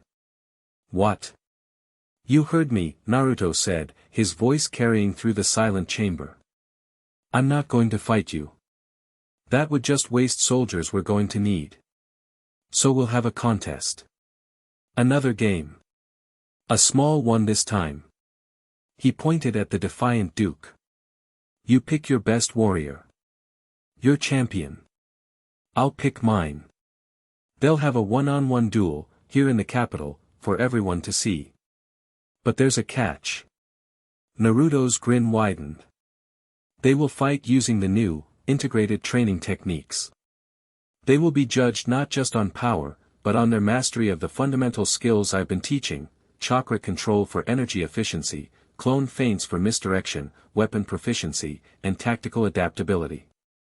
It will be a test of the sage's method versus your noble bloodline. It was a brilliant political maneuver. He was turning Valak's rebellion into a referendum on his own military reforms. If Valak refused, he would be seen as a coward, afraid to back his beliefs. If he accepted, the outcome would be a public demonstration of which philosophy created stronger warriors. Valak, trapped, sneered. A foolish gimmick. My champion will not need such parlor tricks. He will crush yours with overwhelming power, the power of his noble blood. I accept your challenge. Great, Naruto said cheerfully. Tomorrow at dawn. The grand training field. And who is this mighty champion you will select? Valak asked with a condescending smirk. One of these new captains you've promoted from the mud. Naruto's gaze swept over the assembled council, past the nobles, past the Satans, and landed on a figure standing near the back of the room. A young devil, no older than 20, with short brown hair and a fierce, determined look in his eyes. He wore the simple, unadorned uniform of a common soldier, but he stood with a straight-backed pride that rivaled any noble. His name was Roygun Belphegor, a distant, disowned relative of a disgraced house, a devil with a powerful but uncontrolled innate ability to break down and absorb energy. He was one of the first to eagerly embrace Naruto's training, and he had shown a prodigious talent for it. Him, Naruto said, pointing. Roygun. He's my champion. A wave of murmurs went through the room. Roygun himself looked stunned, then his expression hardened with a fiery determination. Duke Valak let out a short, barking laugh. Belphegor. That disgraced line. He is nothing. My champion will be my own son, Crossel, a prodigy whose shadow magic can swallow armies. This will be an execution, not a duel. We'll see, Naruto said, his smile never wavering. We'll see. The grand training field was a vast, open expanse on the outskirts of Lusafat. At dawn, it was packed. The duel had become a major event, a proxy war for the soul of the new army. On one side stood Crossel. Valak, tall and arrogant, clad in exquisite black armor, shadows writhing around his feet. On the other stood Roygun Belphegor, in his simple soldier's uniform, armed with a standard-issue demonic steel spear. He looked outmatched in every conceivable way. Naruto stood on the sidelines with Grayfia. Are you certain about this? She asked, her voice low. Roygun is talented, but Crossel Valak's power is immense. He is considered one of the top 10 prodigies of his generation. Power isn't everything, Naruto said, his eyes fixed on Roygun. I didn't train him to be a powerhouse. I trained him to be a shinobi. The duel began. Crossel, eager to prove his superiority, attacked immediately. The ground dissolved into a pool of shadow, and massive, semi-sentient tendrils of darkness lashed out at Roygun. It was a terrifying display of high-class demonic magic. Roygun did not try to block it. He did exactly what Naruto had drilled into him for weeks. He moved. With a burst of controlled chakra to his feet, a basic technique Naruto had taught him, he shot backwards, evading the initial assault. As the tendrils pursued him, he threw a handful of kunai. They weren't aimed at Crossel, but at the ground, trailing almost invisible wires. A classic ninja trap. Crossel sneered. Such pathetic toys. The shadow tendril swatted the kunai out of the air. But Roygun wasn't done. He made a hand seal. Clone Jutsu. 5 copies of himself flickered into existence, scattering in different directions. It wasn't the massive army Naruto could create, but it was enough. Crossel, annoyed, sent his shadow tendrils after the clones, easily destroying them one by one. It was the opening Roygun needed. While Crossel was distracted, the real Roygun had taken a deep breath, focusing. He wasn't just using the new techniques, he was integrating them with his own unique ability. He channeled a small, controlled amount of his energy-breaking power into the tip of his spear. He burst from behind a training pylon, his speed enhanced by another burst of chakra. Crossel, having just destroyed the last clone, turned, his eyes wide with surprise. He hadn't sensed Roigun's approach. Naruto had taught his students how to mask their energy signatures until the moment of attack. Roigun didn't aim for Crossel's body. He thrust his spear at the ground at Crossel's feet, where the shadows were darkest. The moment the energized spear tip touched the shadow pool, it didn't just dissipate it. Roigun's unique power, now focused and controlled, caused a violent feedback loop. The complex magic of the shadow pool destabilized. Crossel cried out in pain, staggering back, clutching his head. The backlash of his own magic being torn apart surged up through his connection to it. It was like having his nervous system tasered. Roigun pressed the advantage. He didn't use grand attacks. He used speed, efficiency, and relentless pressure. A kick to the knee to break Crossel's stance. The butt of his spear to the temple. He moved with a brutal, economical grace that was completely alien to the dueling style of the nobles. He was fighting to win, not to look impressive. Crossel, furious and humiliated, roared and unleashed his full power. His body dissolved into a being of pure shadow, a monstrous form with claws and burning red eyes. "You will die for that, commoner," he shrieked. He lunged, far faster than before. Roigun, outmatched in raw power, did something unexpected. He stood his ground, spun his spear, and slammed the butt of it onto the ground. The impact point glowed with a small, intricate seal, an explosive tag he had placed there before the match began. The explosion wasn't powerful, but it was perfectly timed. It wasn't meant to harm Crossel, it was meant to kick up a massive cloud of dust and debris, completely obscuring the battlefield. "Coward! Hiding in the dust!" Crossel roared, swinging his shadow claws wildly. From within the dust cloud, a single kunai flew out, trailing a thin wire. It embedded itself in Crossel's shoulder. He barely felt it, ripping it out with a snarl. But the wire was now attached. Roigun, still inside the cloud, used the wire as a guide. He channeled his power through it, a focused, controlled stream of his energy-breaking magic. It wasn't a massive blast, but a precise, surgical strike, delivered directly into Crossel's shadow form. The monstrous form convulsed violently. The energy was tearing it apart from the inside, a virus in its source code. With a final, agonizing shriek, the shadow form collapsed, reverting to a normal, unconscious Crossel who slumped to the ground, defeated. Silence. The entire field was silent. Then, a single person started clapping. Naruto. The rest of the crowd, seeing the impossible victory, joined in, a hesitant applause that grew into a thunderous roar. They had just seen a no-name soldier, using new and unorthodox techniques, decisively defeat one of the most powerful prodigies of the noble class. They had seen skill and strategy triumph over raw, undisciplined power. Duke Valak stared at his unconscious son, his face a mask of disbelief and utter humiliation. He had been proven wrong, publicly and devastatingly. Naruto walked onto the field, clapping Roigun on the shoulder. "Good work, Captain," he said, the promotion loud and clear for all to hear. Roigun, panting but beaming with pride, snapped to attention. "Thank you, my king." Naruto then walked over to the defeated Duke. Valak flinched, expecting retribution, a final, crushing insult. But Naruto's expression was not triumphant. It was serious, respectful. "Your son is powerful," he said. "He has incredible talent. But talent without discipline is a weakness.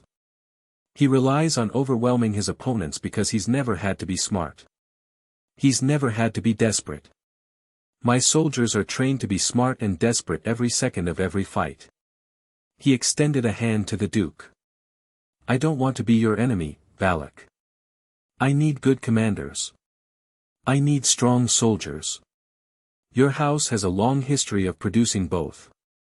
Don't let your pride get in the way of your survival. Don't let it get in the way of our survival." He wasn't punishing the Duke. He was offering him a place. He was offering him a chance to be part of the solution. It was an act of political genius, of magnanimous leadership that was more powerful than any execution could ever be. Duke Valak stared at the offered hand, then at his defeated son, and then at the thousands of watching soldiers. He saw the admiration in their eyes, directed not at him, but at Naruto and the newly promoted Captain Belphegor. He saw the future, and in that moment, he knew his old world was dead. Slowly, reluctantly, he took Naruto's hand. "What? What are your orders, my king?" he asked, the words tasting like ash in his mouth. Grayfia watched from the sidelines, a proud, satisfied smile on her face. This was Naruto's true power. Not the Rasengan, not the tailed beast mode. It was this. The ability to turn enemies into allies, to inspire loyalty in the downtrodden, and to build a better world not by tearing the old one down, but by showing its people a better way to live. The sage's revolution was not a war of swords and spells, it was a war for the hearts and minds of the underworld. And it was a war he was decisively winning. Chapter 8, The Siege of Lilith. The victory of Roygun Belphegor and Duke Valak's subsequent capitulation broke the back of the noble resistance. Naruto's revolution, once a contentious policy, became the undisputed law of the land. The old guard grumbled in their private halls, but they no longer dared to defy him publicly. The united Underworld Defense Corps swelled in numbers, a torrent of lowborn, reincarnated, and even some humbled highborn devils flocking to the new training camps. These camps were Naruto's domain. He was a relentless, unorthodox, and infuriatingly effective teacher. He ran elite nobles through mud-caked obstacle courses until they collapsed, then had them spar with low-born brawlers who fought with a desperate ferocity they'd never encountered. He forced prodigal mages to learn the basics of hand-to-hand combat and taught grizzled warriors the subtle art of chakra control to conserve their energy. He used thousands of shadow clones as an infinitely replaceable sparring army, drilling his soldiers in teamwork and coordinated assaults on a scale never before imagined. He was breaking down millennia of ingrained prejudice and forging a true army in the crucible of shared exhaustion and mutual respect. Grayfia was his constant second-in-command, her encyclopedic knowledge of devil abilities and political factions proving invaluable. She identified promising candidates, smoothed over diplomatic frictions caused by Naruto's bluntness, and acted as the unshakable pillar of order in his storm of chaotic innovation. They were a perfect team, their strengths complementing each other seamlessly, and the bond between them, forged in battle and solidified by their vows, was now the central pillar of the new regime. The underworld was transforming, hardening, preparing. They knew the chorus of silence was not gone, merely quiet. Ajuka's long-range sensors, now vastly improved with Naruto's input on sensing natural energy, occasionally picked up faint, chilling whispers at the farthest edges of reality, the cosmic equivalent of a predator circling its prey. A tense, productive peace settled over the realm. It lasted for 3 months. The attack came without warning. It was not at a remote border, but in the heart of their world. A tear appeared in the sky above Lilith, the capital city. It was not a swirling portal of energy, it was a silent, geometric fracture in the fabric of spacetime, a crack in the purple dome of the underworld sky. It looked like the world itself was breaking. From this wound in reality, there was no sound, no explosion, only a great and terrible pouring out of the void. The city's formidable magical barriers, designed to repel any known form of energy or physical assault, flickered and died as the null field of the chorus washed over them. They didn't shatter, they were simply unwritten, their complex enchantments deconstructed into meaninglessness. The city-wide alarms shrieked, a sound that now sent a jolt of primal fear through every inhabitant. From the silent tier descended the enemy. There were heralds, dozens of them, the shimmering, glass-like angels of erasure they had faced in Agars. But they were not the main threat. They were an escort. Following them, emerging from the crack with a slowness that was more terrifying than any speed, was something new. Something immense. It was a kaiju-sized entity of impossible geometry, a being that seemed to be made of solidified silence and crystalline nothingness. It had a vaguely insectoid shape, with long, spindly limbs that ended in scythe-like blades and a multifaceted head that held no eyes, only a deep, light-devouring blackness. Where the heralds were the angels of the chorus, this was its god. Its avatar.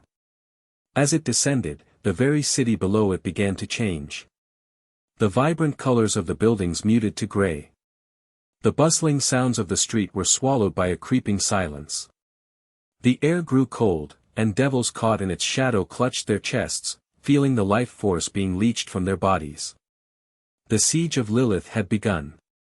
The response was immediate. The training, the preparations, the revolution, it all came down to this moment. All units, engage. This is not a drill. Execute Protocol Kage. Naruto's voice, amplified by every communication device in the city, was a thunderclap of calm authority that cut through the rising panic. Protocol Kage, the Shadow Protocol, was the guerrilla warfare strategy they had practiced relentlessly, a plan designed specifically to combat an overwhelmingly powerful, centralized foe. The city became a weapon. Squads of the new defense corps, a mix of high and lowborn, melted into the alleyways and buildings. They did not form ranks. They did not meet the enemy head-on. A group of heralds glided down a main thoroughfare, erasing everything in their path. Suddenly, from the windows above, a dozen lowborn devils, specialists in earth magic, created a spontaneous rockslide, burying two of the heralds under tons of rubble. It didn't destroy them, but it trapped them.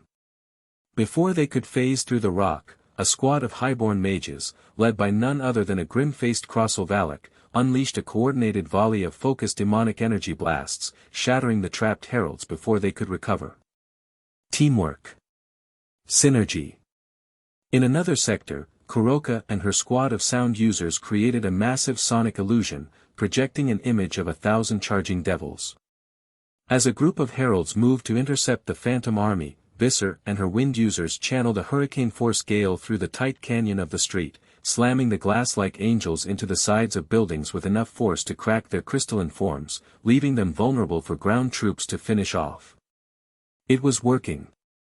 The city was bleeding, but it was fighting back, 1,000 small cuts against a monolithic enemy. The new army was holding its own against the foot soldiers of the chorus. But the true problem was the Avatar. The colossal entity had landed in the center of the city, in the Grand Plaza where Naruto's coronation had taken place.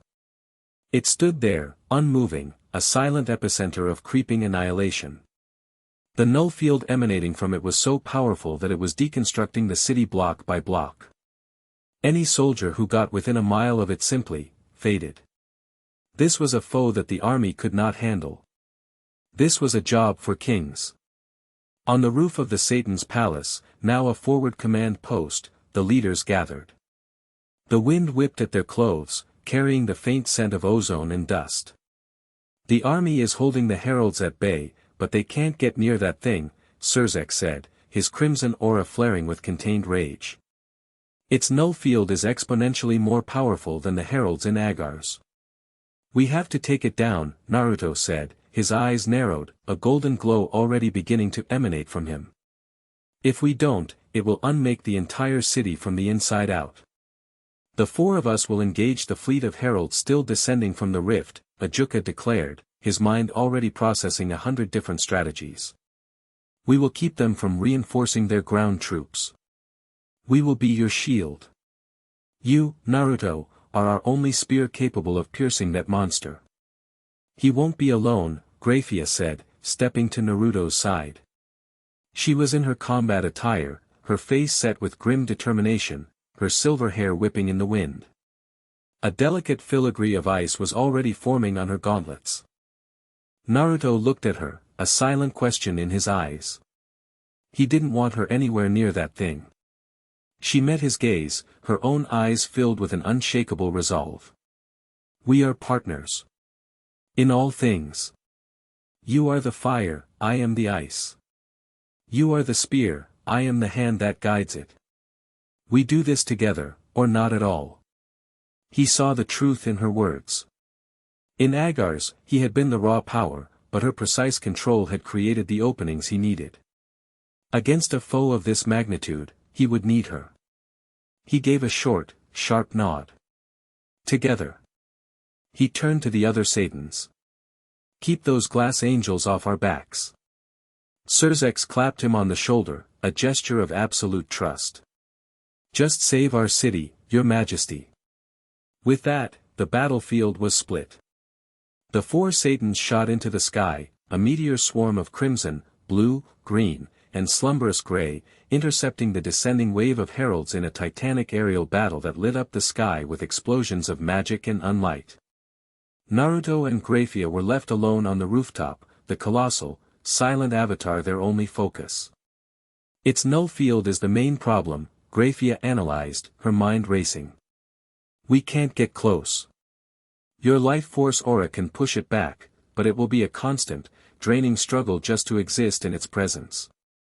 Then we can't give it a chance to be a struggle, Naruto said, the golden chakra of Kurama exploding around him. We hit it fast, and we hit it hard. He grabbed Grayfia around the waist. Hold on. Before she could react, he leaped from the roof. They didn't fall, they shot forward like a golden cannonball, propelled by a massive burst of chakra from Naruto's feet. He was using his own life force as a battering ram, punching a hole through the avatar's null field by sheer, overwhelming force. They hurtled through the air, a comet of gold and silver. The pressure was immense. Grayfia could feel the null field trying to pull at her, to unmake her, but Naruto's blazing aura was a protective shield, a bubble of vibrant life in the encroaching void. They slammed into the avatar's massive torso with the force of a meteor strike. There was a deafening screech of stressed reality as Naruto's chakra cloak met the creature's silent form. The impact sent a shockwave through the city, shattering windows for miles around. They had breached its defense. They were on the monster. Naruto released her, and they landed on the avatar's broad, crystalline back. The surface beneath their feet was strange, shifting, like standing on a glacier of frozen spacetime. It's working. Grayfia yelled over the psychic hum of the creature. Your aura is negating its field at point-blank range. For now. Naruto grunted, feeling the immense drain on his reserves. We need to find a weak point, a core, something. The avatar reacted. Its multifaceted head swiveled, its featureless void face looking at the 2 small figures on its back. One of its massive, scythe-like arms rose, moving with an unnatural, silent grace, to swat them like flies. Move!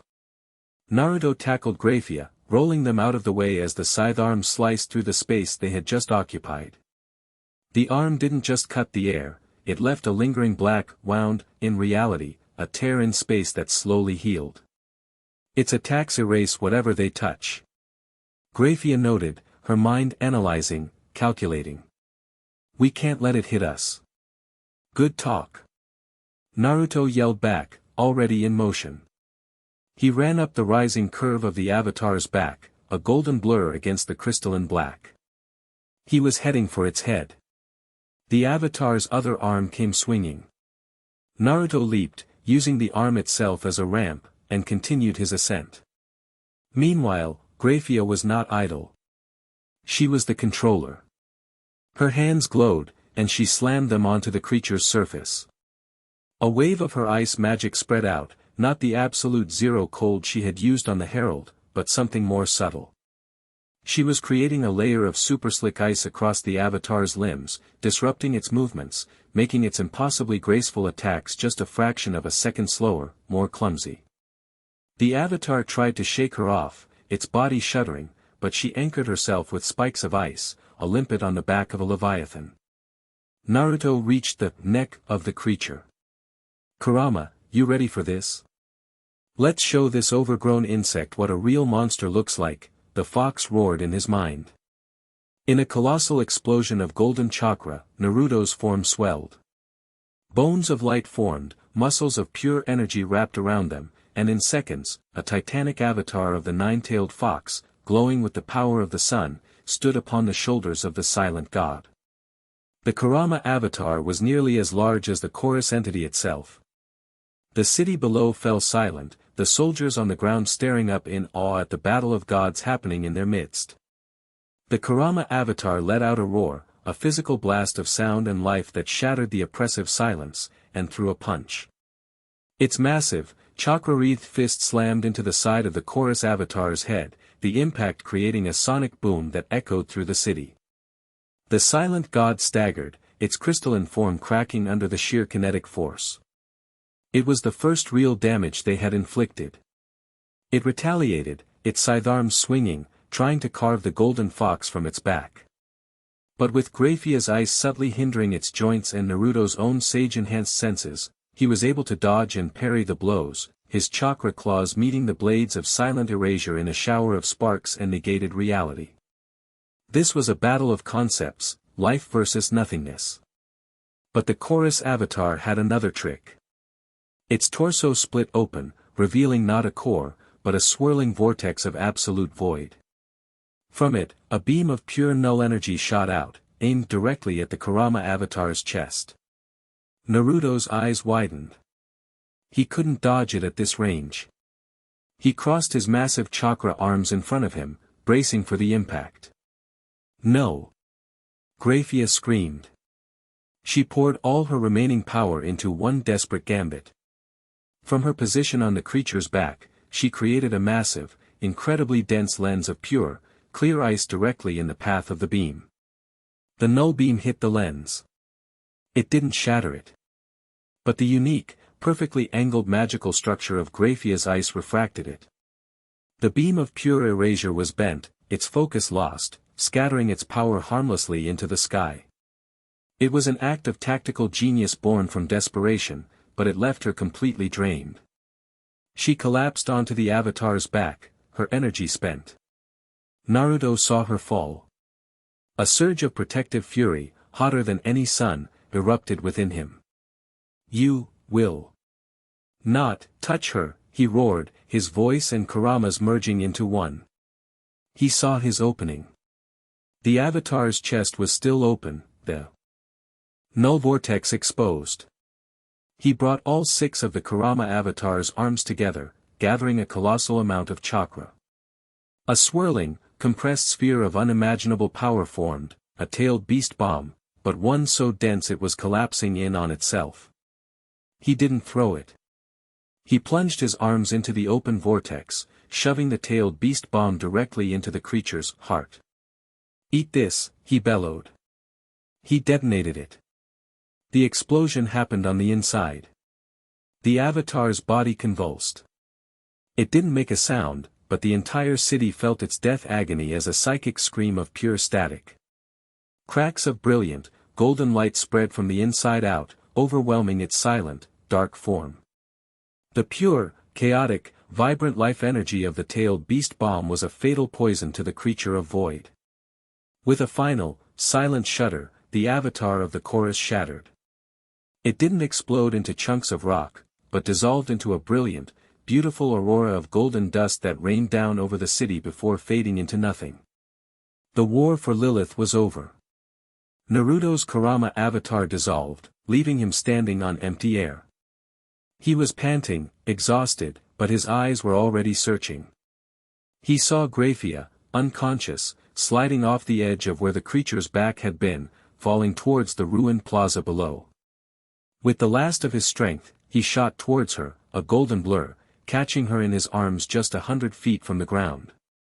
He landed softly, cradling her, and collapsed to one knee in the center of the devastated but saved city. The heralds, their centerpiece destroyed, wavered and then dissipated, retreating back through the tear in the sky, which slowly began to seal itself. The silence that followed was not the cold, oppressive silence of the chorus. It was a silence of awe, of exhaustion, of victory. Then, a single cheer went up from a nearby soldier, then another, and another, until the entire city erupted in a roar of triumph and relief, a sound that was the ultimate defiance to the enemy who craved silence. Naruto looked down at Grayfia's peaceful, unconscious face, her silver hair fanned out over his arm. They had won. They had saved their home. But he knew, looking at the devastation around them, the ruined buildings, the fallen soldiers, that this was just one victory in a much longer, much more terrible war. The cost had been heavy. And he, the king, felt the weight of every single life lost resting squarely on his shoulders. The exhilaration of battle faded, replaced by the cold, heavy burden of leadership. The end. Thank you for watching this video. Please be sure to subscribe to our channel and like this video.